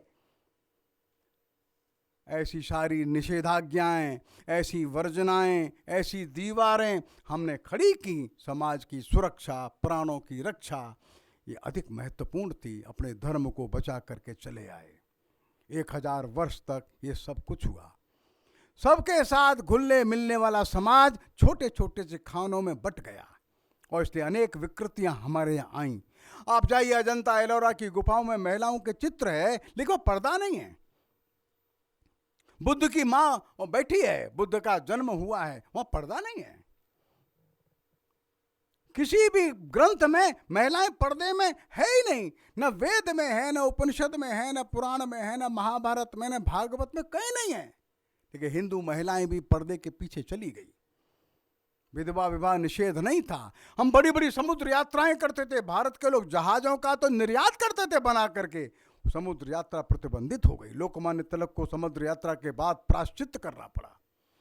गांधी जी समुद्र यात्रा पर निकले तो गांधी जी के भाई पर ₹100 का जुर्माना लगा, क्योंकि वो छोड़ने के लिए गए थे। उनकी बिरादरी के लोगों ने गांधी जी को उधार पैसा देने से मना कर दिया, क्योंकि समुद्र यात्रा निषिद्ध थी। उन सब बातों को आज हम सुधार लिए। अब समुद्र यात्रा करने पर कोई प्रतिबंध नहीं है, कोई टैक्स नहीं देना पड़ता, प्रायश्चित नहीं है। विधवाओं के विवाह शुरू हो गए, महिलाएं पर्दे के बाहर आ गई, बाल विवाह समाप्त हो गए, बहु विवाह भी जा रहे। लेकिन समाज में जाति की व्यवस्था गहरी जड़ जमा करके बैठ गई, वो कठिनाई से टूट रही है। छूत और अछूत आ गया, स्पर्श अस्पर्श आ गया। वो क्यों आ गया ये अलग प्रश्न है, वो आज का विषय नहीं है, आ गया। और बड़े बड़े आंदोलन हुए पर उसके लिए, हटाने के लिए हुए। और कोई भी समाज जब किसी व्यवस्था को पकड़ लेता है तो एक जड़त्व का गुण होता है, लॉ ऑफ इनर्शिया काम करता है, हटता नहीं है, धक्का मारना पड़ता है जोर से। वो उसी को अपनी नियति मान लेता है, उसी को अपनी व्यवस्था मान लेता है, उसी में आनंद पाता है। बार बार समझाना पड़ता है, नहीं मानता है, धक्का मारना पड़ता है जोर से। और इसे राष्ट्रीय स्वयंसेवक संघ के इस मूल विचार के बारे में मोहन जी ने बार बार इस ग्रंथ में कहा है। अपनी छोटी छोटी सी जो कमियां हैं, बुराइयां हैं, समाज जल्दी से इनको दूर करे। उसमें जाति का भेद है, कहीं भाषा का भेद है, कहीं प्रांत का अहंकार आ जाता है, कहीं छूत अछूत स्पर्श स्पर्श आ जाता है। जितना जल्दी समाज से चला जाए उतना अच्छा है। अब ऋग्वेद के ऋषियों के बारे में देखें, कवच एलूश नाम के ऋषि हैं, वो तो शूद्र है। महिदास है, ऐतरे है, ये शूद्र है। स्त्रियों को कहा वेद पढ़ना नहीं। 26 महिलाएं ऋषिकाएं जिनके वेदों में मंत्र हैं, 26 ऋषिकाओं ने वेदों में मंत्र दिए हैं। ऐसा कैसे हो सकता है महिलाओं को वेद पढ़ने पर प्रतिबंध हो? गार्गी कितना शास्त्रार्थ करती है। और सूर्या सावित्री तो वो महिला है जिस महिला ने वेद में विवाह की व्यवस्था दी है। सारे विवाह का जो सूक्त है, सारी ऋचाएं विवाह की है, विवाह सूक्त में सूर्या सावित्री नाम की महिलाएं ने दी है। ऐसा कैसे हो सकता है महिलाओं को प्रतिबंध आ गया? तो लड़कों को ही वेद पढ़ने को नहीं व्यवस्था बनी, तो बालिकाओं को कहा तुम बाद में पढ़ना, नहीं पढ़ना, प्रतिबंध आ गया। फिर शुरू करना है, ये दरवाजे खोल देने। और इसलिए पूजनीय सरसंघचालक जी का बार बार ये आग्रह है कि जिस किसी कारण से ये कुरीति आ गई हैं, कहीं व्यवस्थाएं टूट गई हैं, उन व्यवस्थाओं को अपने को दुरुस्त करने का काम करना है।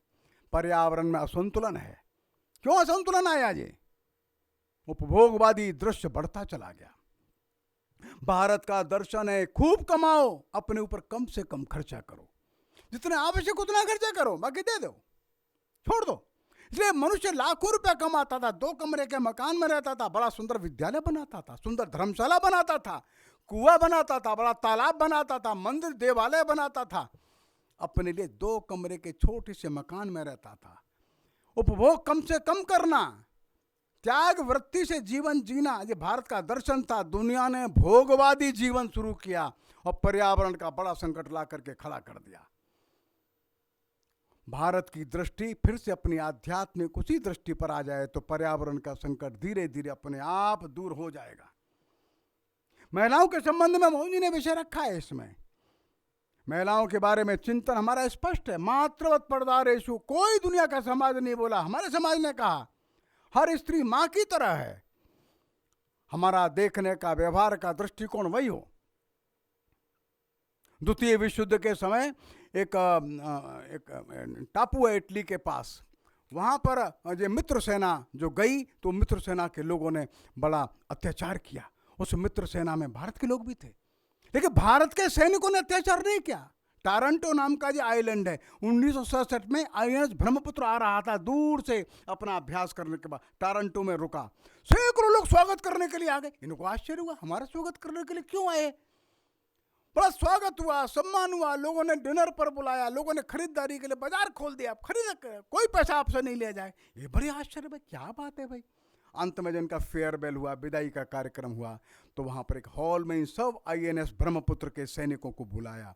पुराने लोग आ गए। उन्होंने कहा, हमने आपका स्वागत सम्मान इसलिए किया है कि सेकंड वर्ल्ड वार के समय केवल भारत की सेना के लोग थे जिन्होंने हमारी सुरक्षा की। बाकी अमेरिका, ब्रिटेन, फ्रांस के लोगों ने हमारे साथ व्यभिचार किया। केवल भारत के लोगों ने यहाँ की महिलाओं को संभाल के रखा। कई उदाहरण वहां की महिलाओं ने आकर के मंच पर सुनाए। भारत की महिलाओं के संबंध में दृष्टि, सोच और विचार, आचरण, व्यवहार हजारों वर्षों से ऐसा था। दुर्गादास राठौर ने जब मुगलिया सल्तनत के ये सेना की हरम की महिलाओं को पकड़ लिया, उनको सुरक्षित वापस सम्मान के साथ औरंगजेब के पास भेज दिया। शिवाजी महाराज के पास महिलाएं आईं, पकड़ करके लाए। शिवाजी महाराज ने और ज़्यादा उनको दक्षिणा सम्मान देके वापस कर दिया। हिंदू की दृष्टि सनातन है। मोहन जी ने इस बात को स्पष्ट किया है, महिला आज के युग में हर काम कर सकती है, जो करना चाहती है करे। सारे समाज की दृष्टि महिलाओं के संबंध में हमारी सनातन है। वो सनातन दृष्टि के साथ वो शिक्षिका बने, वो सेना में जाए, वो इंजीनियर बने, वो डॉक्टर बने, क्या नहीं कर सकती? वो सब कुछ करे। जो भी सामर्थ्य उसका है वो प्रकट होना चाहिए। अब अर्थात कुल मिलाकर दृष्टि अपनी सनातन और वर्तमान के जो चैलेंजेस हमारे सामने हैं उसको सामने रख करके ये यशस्वी भारत का लक्ष्य हमको अपने आंखों के सामने रखना है। संपन्न भारत ठीक है, बनेगा, समृद्ध भारत भी बनेगा, शक्तिशाली भारत भी बनेगा, लेकिन यशस्वी भारत तो तभी बनेगा जब जीवन के हर क्षेत्र में हम अध्यात्म का प्रकाश लेकर के चलेंगे। जब करुणा होगी, जब प्रेम होगा, श्रद्धा होगी, विनम्रता होगी, उसके बिना ये नहीं होगा। और इसलिए अमेरिका की या जर्मनी या इंग्लैंड की एक जेरोक्स कॉपी यहाँ खड़ी कर देना उतना ये अभीष्ट नहीं है। ऐसा भारत जो सर्वे भवन्तु सुखिनः में विश्वास करता है, ऐसा भारत जो सारे दुनिया की माता और बहनों को पूज्य मानता है, ऐसा भारत जो दुनिया के किसी पशु पक्षी के कष्ट को भी अपना ही मानता है, ऐसा भारत किसी भी पंथ संप्रदाय में उत्पन्न हुआ व्यक्ति वो अपना ही है, उसका भी सुख, उसका भी मंगल ये इसके लक्ष्य में बना रहता है। ऐसा भारत खड़ा हो, वो भारत खड़ा करने का दायित्व तो हमारा है। वो भारत यशस्वी भारत होगा। वो भारत ऐसा होगा जिसके सामने विश्व नतमस्तक होगा। दुनिया के बड़े से बड़ा विद्वान, चाहे मार्क ट्वेन हो, चाहे आर्नोल्ड टाइन भी हो, बर्ट्रैंड रसेल हो, बर्नार्ड शॉ हो, आइंस्टाइन हो, सबकी यही कल्पना है जो पुराना समय बीत गया, विज्ञान का, आविष्कार का, भौतिक युग का, वो बीत गया।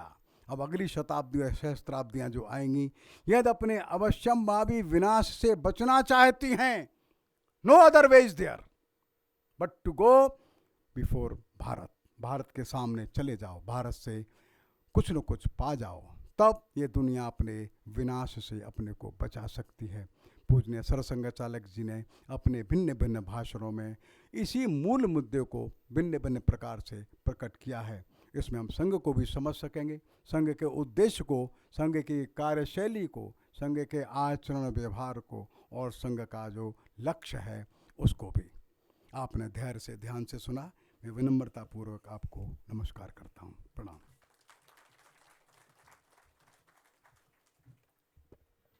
हार्दिक आभार माननीय डॉक्टर कृष्ण गोपाल जी। आपने बहुत ही सधे हुए शब्दों में संघ के स्वप्न की, परम वैभव भारत के संकल्प की पूर्ति का जो मार्ग प्रशस्त किया है संघ ने, उसकी यहाँ पे चर्चा की है। जूना पीठाधीश्वर आचार्य महामंडलेश्वर पूज्य स्वामी अवधेशानंद गिरी जी महाराज भारतीय धर्म दर्शन संस्कृति के गहन अध्येता हैं। वे आध्यात्मिक जगत के जाज्वल्यमान नक्षत्र हैं। उन्होंने वेद वेदांत का गहन अध्ययन किया है। माँ सरस्वती की उन पर विशेष अनुकंपा है। वे अपने चिंतन परक उद्बोधनों से समाज का प्रबोधन करते हैं। उनका ज्ञान, मेधा और सौम्यता सामान्य व्यक्ति की उनके प्रति सहज श्रद्धा उत्पन्न कर देती है। उनसे आग्रह करता हूँ अपना आशीर्वचन प्रस्तुत करें। पूज्य स्वामी अवधेशानंद गिरी जी महाराज।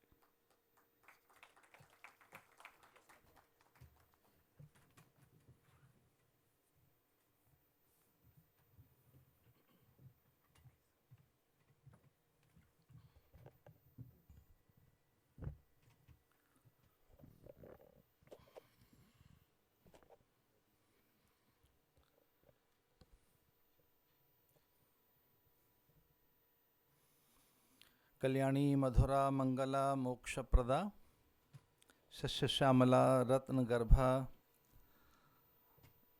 भारत माता। माँ भारती के इस ऐतिहासिक पौराणिक और सांस्कृतिक राजनीतिक नगर इंद्रप्रस्थ नई दिल्ली में, जो कालिंदी के तट पर है, आज यहाँ माननीय मोहन जी भागवत के विचारों का संकलन कर जिस पुस्तिका का अनावरण, लोकार्पण अनुष्ठान का हमको साक्षी बनने का अवसर मिला है, ऐसे इस पवित्र काल में मंचस्थ भारत के यशस्वी विचारक, चिंतक, दार्शनिक और जिनके पास एक अद्भुत मनीषा है, ऐसे एक दिव्य पुरुष डॉक्टर कृष्ण गोपाल जी, भारत के प्रशासनिक अधिकारी और संयुक्त राष्ट्र संघ में जो उच्च पदस्थ हैं, ऐसे आदरणीय राजीव महर्षि जी, इस संपूर्ण आयोजन अनुष्ठान के यजमान अथवा उसकी नाभि के सत्ता आदरणीय प्रभात जी, अग्र पंक्ति में बैठे आदरणीय रामलाल जी, प्रिय तरुण जी और आप सब ने एक अद्भुत विचार प्रवाह का आनंद लिया है।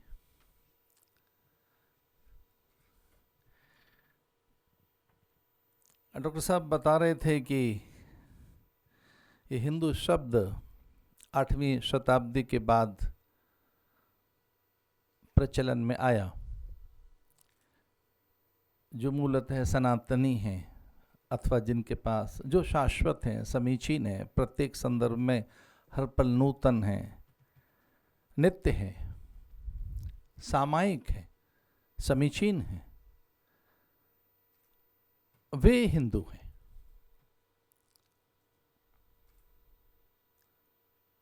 और वो जिस ब्रह्म अथवा ईश्वर के उपासक हैं, वो नित्य विद्यमान सत्ता है।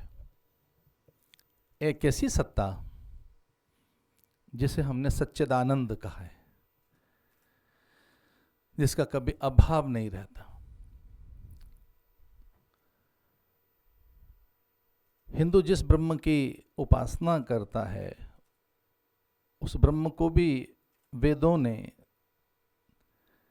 3 रूप से परिभाषित किया है। उसकी जो पहली सत्ता है वो पारमार्थिक सत्ता है, दूसरी उसकी सत्ता व्यावहारिक है और तीसरी प्रातिभासिक। तो जो कुछ है, जो दिख रहा है, जो भाषित है, कल्पित है, आरोपित है, हमारे अनुभव में आता है, दृष्टिगोचर होता है, अथवा जो था और जिसकी संभावनाएं हैं, वह सब ईश्वर ही है। विविध रूपों में जिसका एक विस्तार है, अथवा कोई एक ही ब्रह्म सर्वत्र विस्तृत है, नाना रूपों में, धरती, अंबर, अग्नि, जल, वायु, निहारिका, नक्षत्र के रूप में, वह सब। तो ये जितनी विविधताएं, वैविध्यताएं, बहुरूपताएं, अनेक रूपताएं, उस ब्रह्म का ये वैशिष्ट्य है। ये जो उसकी विभिन्नता है, अनेक रूप रूपाय विष्णवे प्रभु विष्णवे। तो हिंदू कौन? जो सभी में उसी को देखता है और उसी से है यह सब। वह प्रकृति और अनेक प्राणियों का समूह अथवा कुछ भी, और वो काल के रूप में हो और जो व्यवहारित है वो सब। इसे दूसरा कोई और है नहीं। नेह नास्ति किंचन, अन्य कोई और नहीं है उसके अतिरिक्त। इसलिए इतना आदर है सभी के प्रति। वो सामान्य चींटी से लेकर और गज तक, या नन्हे से धूल के कर्ण से लेकर और अंतहीन अंतरिक्ष में जो भी नक्षत्र और निहारिकाएं शिशुमार हैं, उन सब तक अडोरियान महतो महियान, ये उपनिषदों का स्वर है। अडोरियान, एक नन्हे से अणु में भी, सामान्य एक नन्हे से कण में भी उसकी विद्यमानता है। इसलिए उसका अनादर न हो, उपेक्षा न हो, उसका तिरस्कार न हो, उसका सम्मान हो। इसलिए हम कुछ इस तरह के प्राणी हैं कि हमारी प्रवृत्तियां पारमार्थिक रही हैं।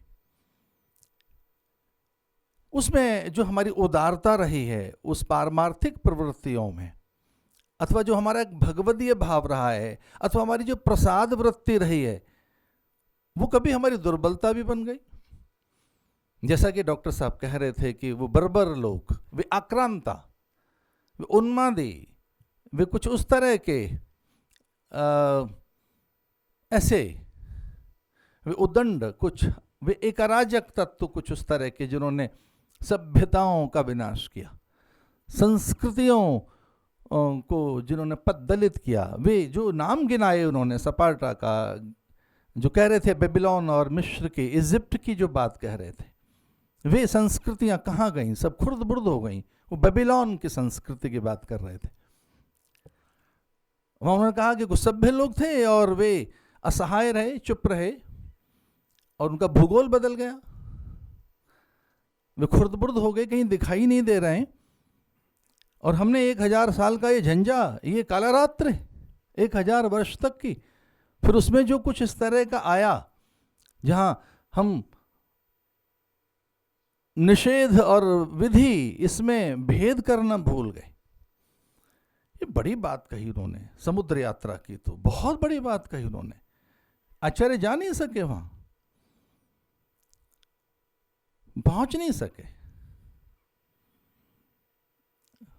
आदरणीय मोहन जी भागवत के विचारों का संकलन एक प्रकार से उपनिषदों का स्वर है। मैं बहुत ही श्रद्धा के साथ कह रहा हूं, वो वैदिक प्रसाद है, वो ईश्वरीय प्रसाद है। आचार्य सभा की लगभग 5-6 सभा अथवा अधिवेशनों में वो पूरे समय रहे। हमारे आचार्य सभा के जो अधिवेशन होते हैं वो 2 दिन के होते हैं, और दोनों दिनों में हर सत्र में वो रहते हैं, फिर उनका भी मार्गदर्शन होता है। ऐसे लगभग 6 बार तो उनमें रहे वो, और अनेक और कार्यक्रमों में भी मुझे उनको सुनने का, उनके साथ संवाद करने का, अनेक बार उनका आश्रम में भी आना हुआ है, वहाँ रहना हुआ है। तो उस तरह से चर्चाएं, वे एक समर्थ पुरुष हैं। और मैं तो ऐसा भी मानता हूँ कि ईश्वर का कार्य वो डॉक्टर मोहन भागवत जी कर रहे हो, एक सामान्य स्वयंसेवक, मेरा ऐसा विश्वास है वो ईश्वरीय कार्य है, वो भगवदीय कार्य है, वो पारमार्थिक कार्य है। और वो कार्य सभी दिशाओं में दिखाई दिया है। वो राजनीति में, कृषि में, उद्योग में, चिकित्सा में, और मजदूरों के बीच में।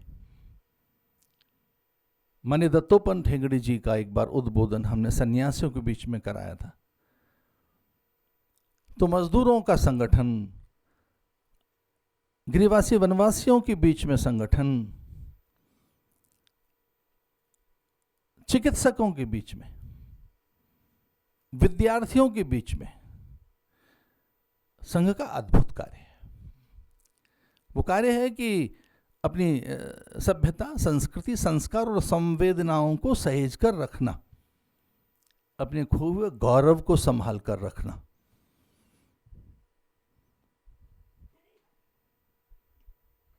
शेर का बच्चा जब एक बार यूं ही भेड़ों में घिर गया, बाल्यकाल से ही, अब वो क्या रहा होगा कि वो अपनी माँ से बिछड़ गया और जन्म होते ही वो भेड़ों के बीच में, बकरियों के बीच में, तो अपना गौरव खो गया, अपना स्वभाव, अपना अस्तित्व, अपनी सत्ता, अपने होने के अर्थों को विस्मृत कर बैठा कि वो कौन है।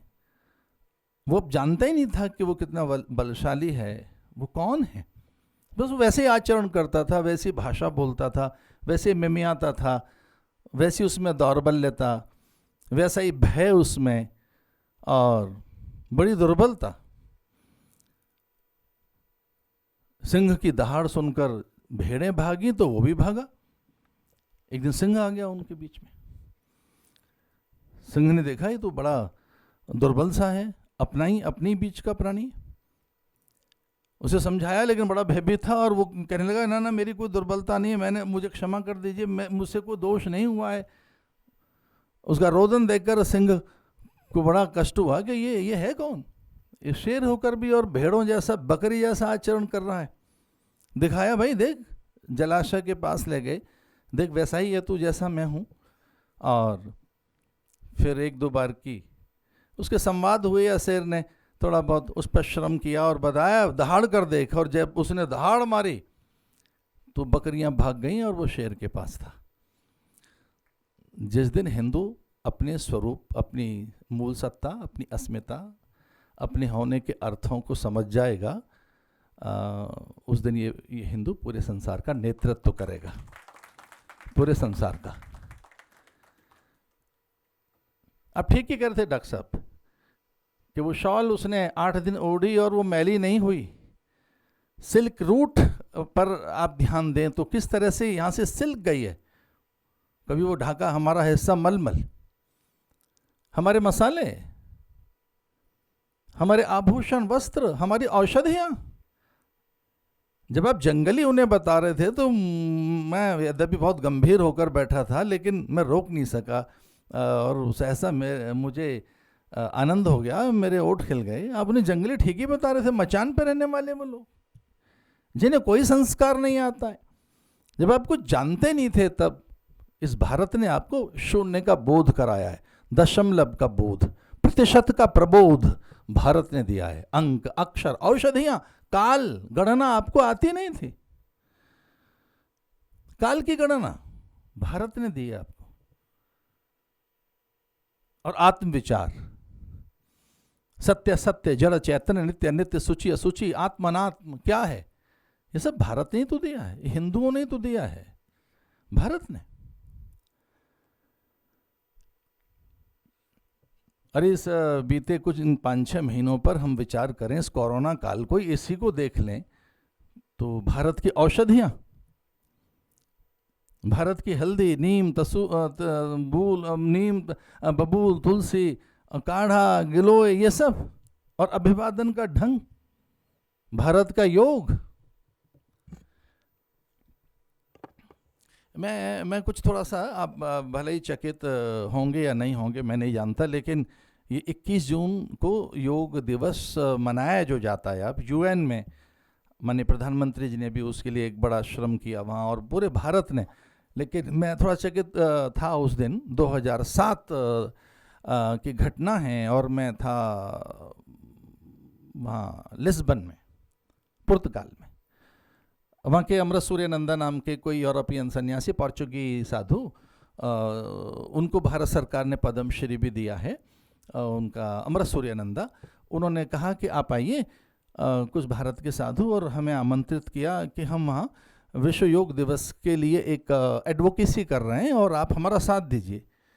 तो हमें कुछ समझ नहीं आया क्या बात है, और यूरोप की बहुत सी संस्थाएं उन्होंने बुलाई थी और उन्होंने वहाँ एक बैनर रखा, 21 जून को हम वहाँ थे 2007, कि आज के दिन वो मनाया जाए, विश्व योग दिवस मनाया जाए।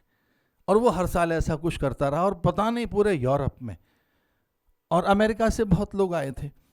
और वहाँ कुछ विद्वान जो मुझे मिले, उनमें संयोग से कुछ विद्यार्थी थे अथवा वो प्रोफेसर थे, मुझे इतना ध्यान नहीं, पर हार्वर्ड से भी थे, कुछ स्टैनफोर्ड से थे बुलाए थे, कुछ कैम्ब्रिज से भी थे, और अलग अलग विश्वविद्यालयों के विद्यार्थी, शोधार्थी और बहुत से लोग थे जो अपना अपना बैनर लेके वहाँ खड़े भी थे। और एक बैनर बड़ा अद्भुत था जो अमेरिकन किसी एक पेंसिल्वेनिया विश्वविद्यालय के यहाँ से आया था, वो उसने मेरा ध्यान आकर्षित किया और उसमें लिखा था लोकोद्धार के लिए एकमात्र साधन है योग। हाँ, भारतीय योग, फिर वो ऐसा लिखता है हिंदी में, लोकोद्धार के लिए, लोकोद्धार के लिए। और फिर एक उन्होंने लिखा हुआ था लोका समस्ता सुखिनो भवन्तु, उसे बहुत अच्छी हिंदी आती थी। और संयोग से जब सायंकालीन मेरा वक्तव्य हुआ तो मैंने यहीं से बात आरंभ की कि हम लोक कल्याण का चिंतन करने वाले प्राणी हैं, और लोका का अर्थ एक लोक नहीं, अनेक लोक। लोक में भी हमारा मात्र एक ये लोक नहीं, लोका समस्ता सर्वे भवन्तु सुखिना, उस ये जो बात है, अथवा ये बात सर्वभूत हिते रता जो गीता कहती है, एक एक प्राणी के लिए नहीं, सबके लिए लोका समस्ता। और लोका में भी सारे नक्षत्र आते हैं, उनके भी उद्धार के लिए योग है।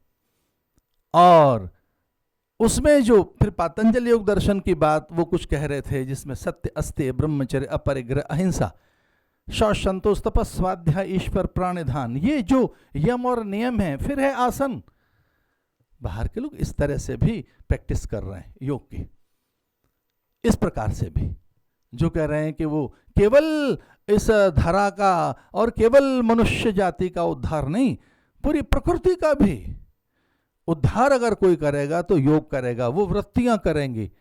तो जो भारत का सनातन धर्म या भारत की जो ये सोच है, ये हमारे संस्कार और हमारी संवेदना अथवा हमारी विद्या अथवा हमारा जीवन, वो तत्व जिसमें स्वत्व भी और सत्व है, आहार शुद्धि, सत्व शुद्धि, एक ऐसा सत्व जिसमें पवित्रता है, शील, संयम, सदाचार और नैतिकता है, उसे पश्चिम के लोग सीखना चाह रहे हैं। अब वो समझ गए हैं इस बात को कि हमारा नहीं, पूरी धरती का भी उद्धार कहीं से होगा, तो भारत से ही वो चिंतन आएगा। आपने डॉक्टर साहब महिलाओं की बात कही, ये इससे बड़ी बात क्या होगी? आप ऋषिकाओं की बात कर रहे थे, सूर्य, सविता, सावित्री आदि की, वो आपने बिल्कुल ठीक ही कहा है। अरे वो ऋषिका क्या है? वो स्वयं जननी है। ललिता सहस्त्र नाम में आता आप ब्रह्म कीट जननी, जो परमात्मा को पैदा करती है, आप ब्रह्म कीट जननी, जो न केवल सामान्य कीट की जननी, जो ब्रह्म की भी जननी है। और विद्या समस्ता तब देवी भेदा, स्त्रिया समस्ता सकला जगत्सु, ऐसा हमारे शास्त्र कहते हैं कि वो दृष्टि हमारी रही है। विद्या समस्ता तब देवी भेदा, स्त्रिया समस्ता सकला जगत्सु, जगत की सकल स्त्रियां मां हैं। और इस प्रकार की दृष्टि परदारा मात्रवत परद्रव्य लोष्ठवत, ये दृष्टि भारत की रही है, माताओं के लिए, कन्याओं के लिए, परद्रव्य लोष्ठवत, दूसरे का धन धोर्य समान। मैं तो बहुत छोटा बच्चा था और संयोग से तब मैं इस तरह की कुछ दोहे और ये सारी चीज़ें सुन रहा था। फिर जैसे मैंने बाद में गीता और पुराणों का अथवा वेद का अभ्यास किया तो फिर वो मंत्र और उनके साथ जुड़ गया। पर आरंभ में जब बहुत छोटा था तो उस धन के बारे में, जब आवे संतोष धन, सब धन धूर्य समान, गोधन गजधन बाज धन और रतन धन खान, संतुष्टो ये न केनचित अनपेक्ष सुचरितक्ष सर्वारंभ परित्यागी, ये गीता कहती है।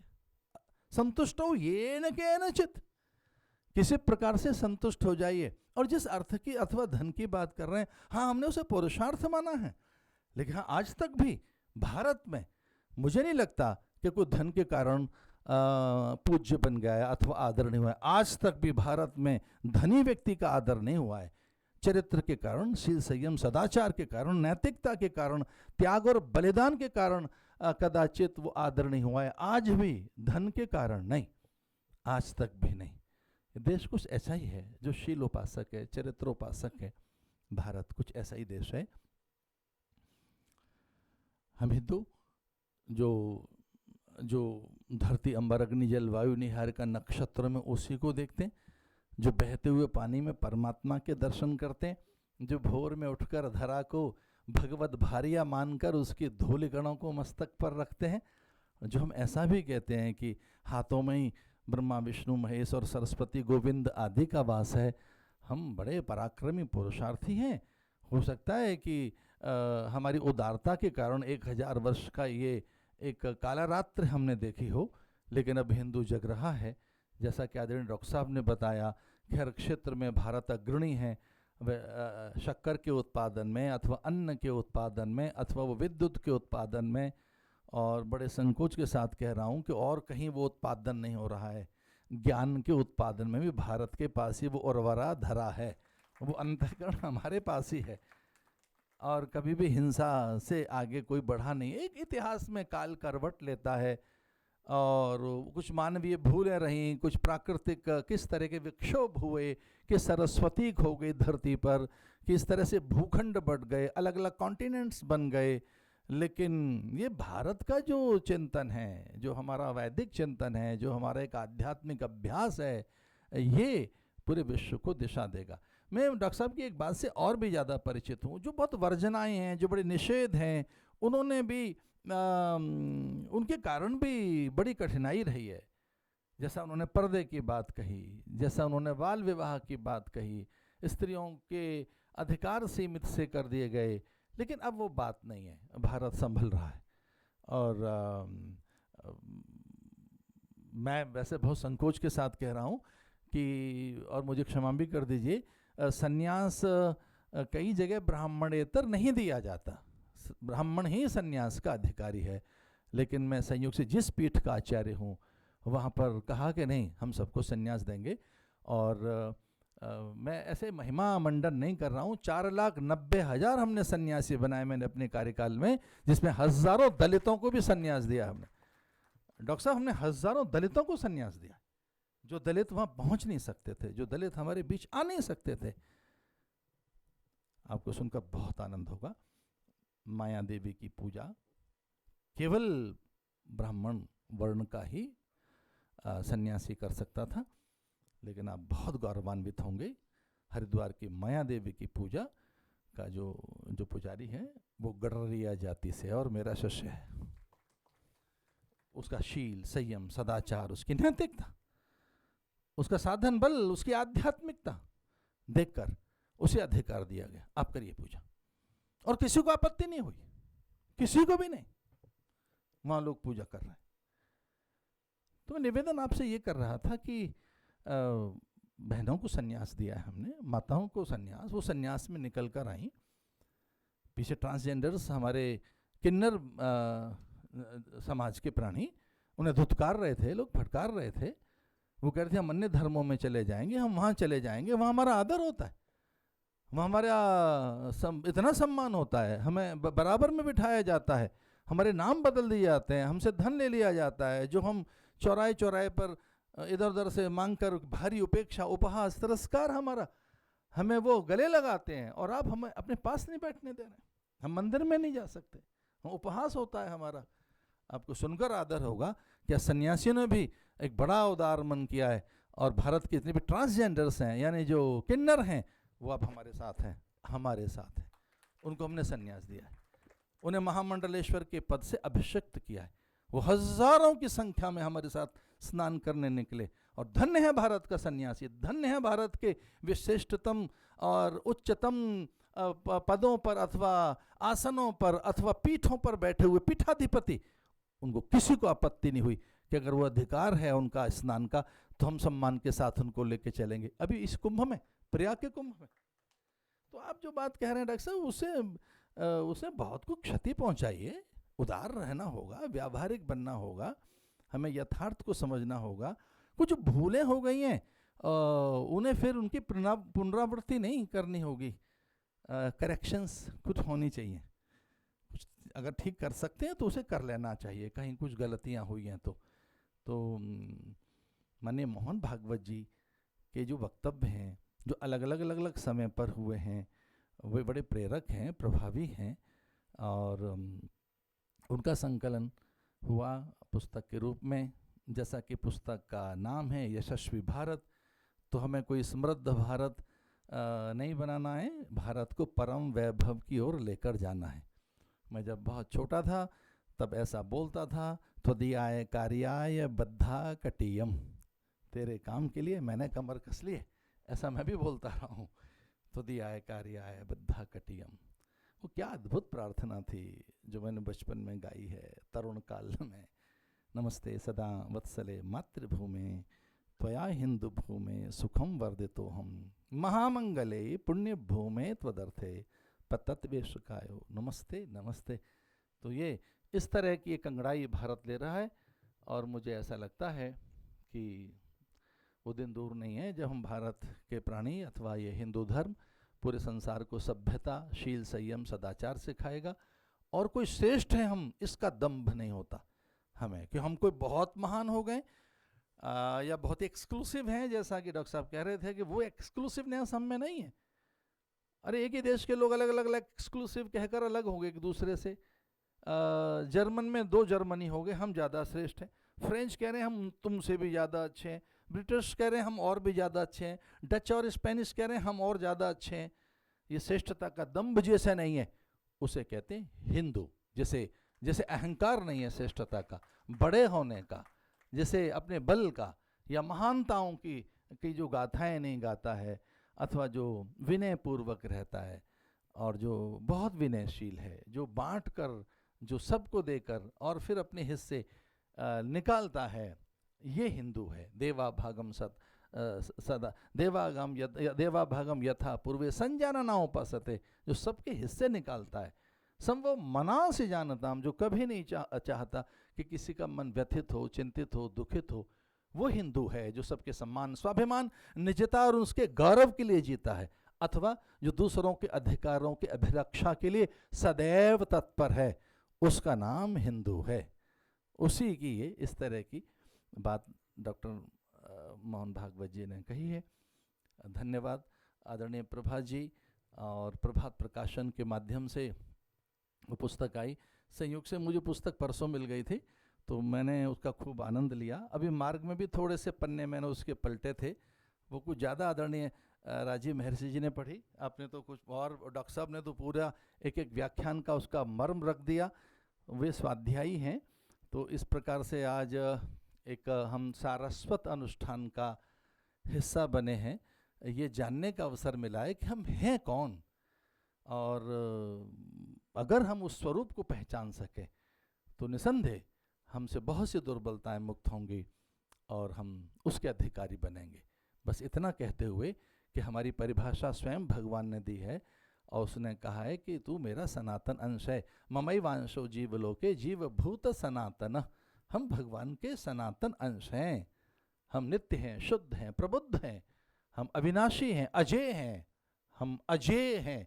और हाँ, अपना सत्य बताते हुए यहाँ तक कहा आद्य शंकराचार्य ने कि तन मन बुद्धि विचार और विकार में नहीं हूँ, न मैं रक्त हूँ जो धमनियों में दौड़ रहा हूँ, और ना ही मैं सांसों का सिलसिला हूँ। मैं पाचक रस नहीं हूँ, अस्थि मांस मेद रुधिर नहीं हूँ मैं कोई विचार और संस्कार भी नहीं हूँ, तन मन प्राण बुद्धि में नहीं हूँ।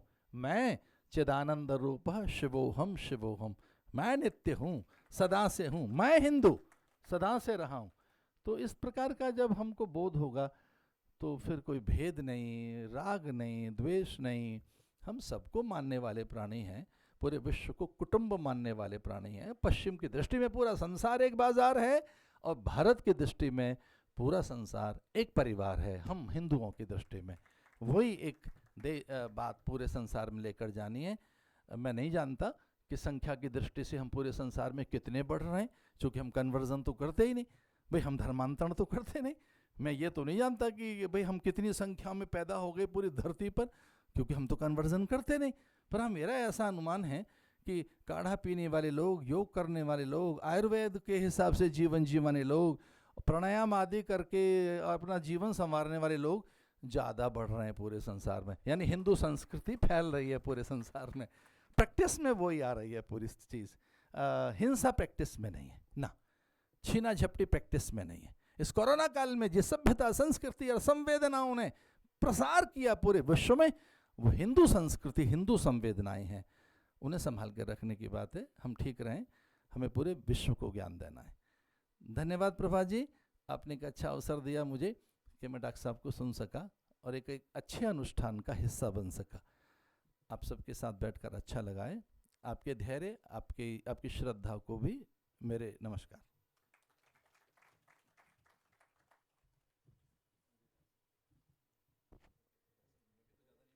आपके चरणों में मैं सादर नमन करता हूँ पूज्य स्वामी जी।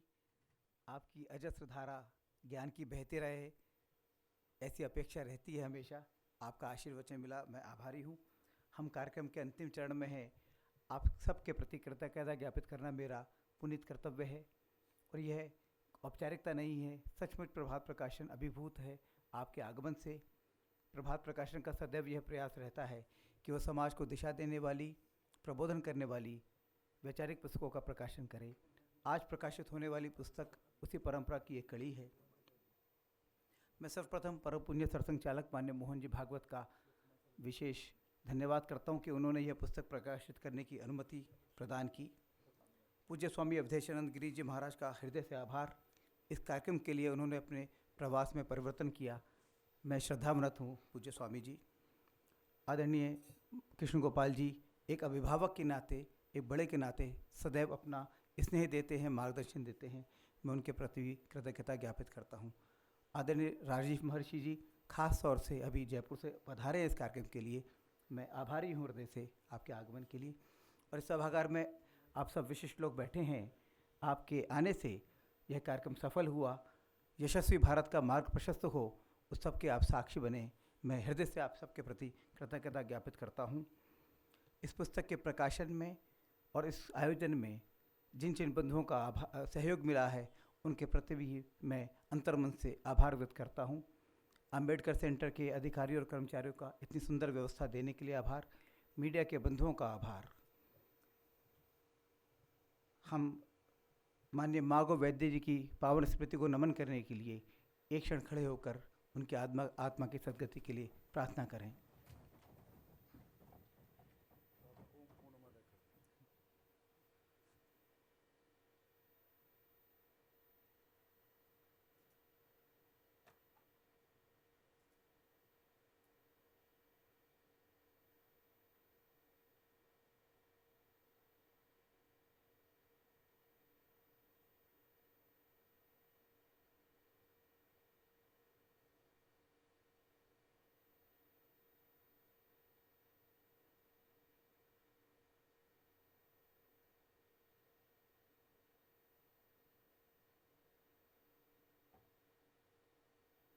ओम शांति शांति शांति।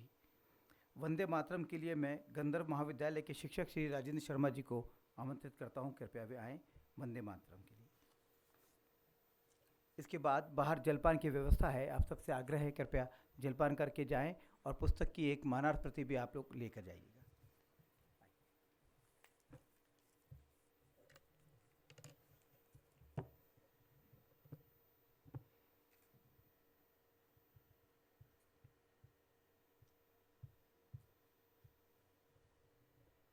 कल निनाद कराले कोटि कोटि भुजई धृत खर करवाले। अबला के नो माए तो बोले बहुबल धारिणीम नमामि तारिणीम रिपुदल वारिणीम मातरम वंदे मातरम। तुमि वेद्या तुमि धर्म तुमि हृदय तुमि मर्म। त्वं हि प्राणः शरीरे बहुते तुमि मा शक्ति। हृदये तुमि मा भक्ति। तुम्हारोई प्रतिमा गढ़ी मंदिरे मंदिरे। वंदे मातरम। त्वं हि दुर्गा दश प्रहरण धारिणी। कमला कमल दल विहारिणी। वाणी विद्या दायिनी नमामि त्वां। नमामि कमलाम् अमलाम् अतुलां सुजलां सुफलां। मातरं वन्दे मातरं। श्यामलां सरलां सुस्मितां भूषितां धरिणीं भरिणीं मातरं वन्दे मातरं वन्दे मातरम। भारत माता की जय।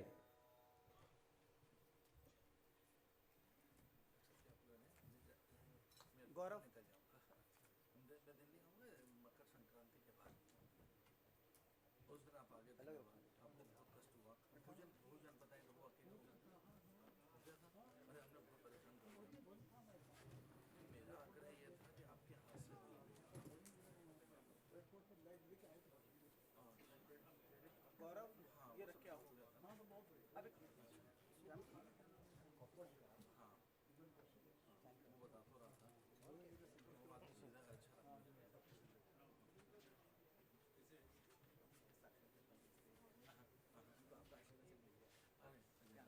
अरे श्याम जी तो भैया हमारे लोकसभा के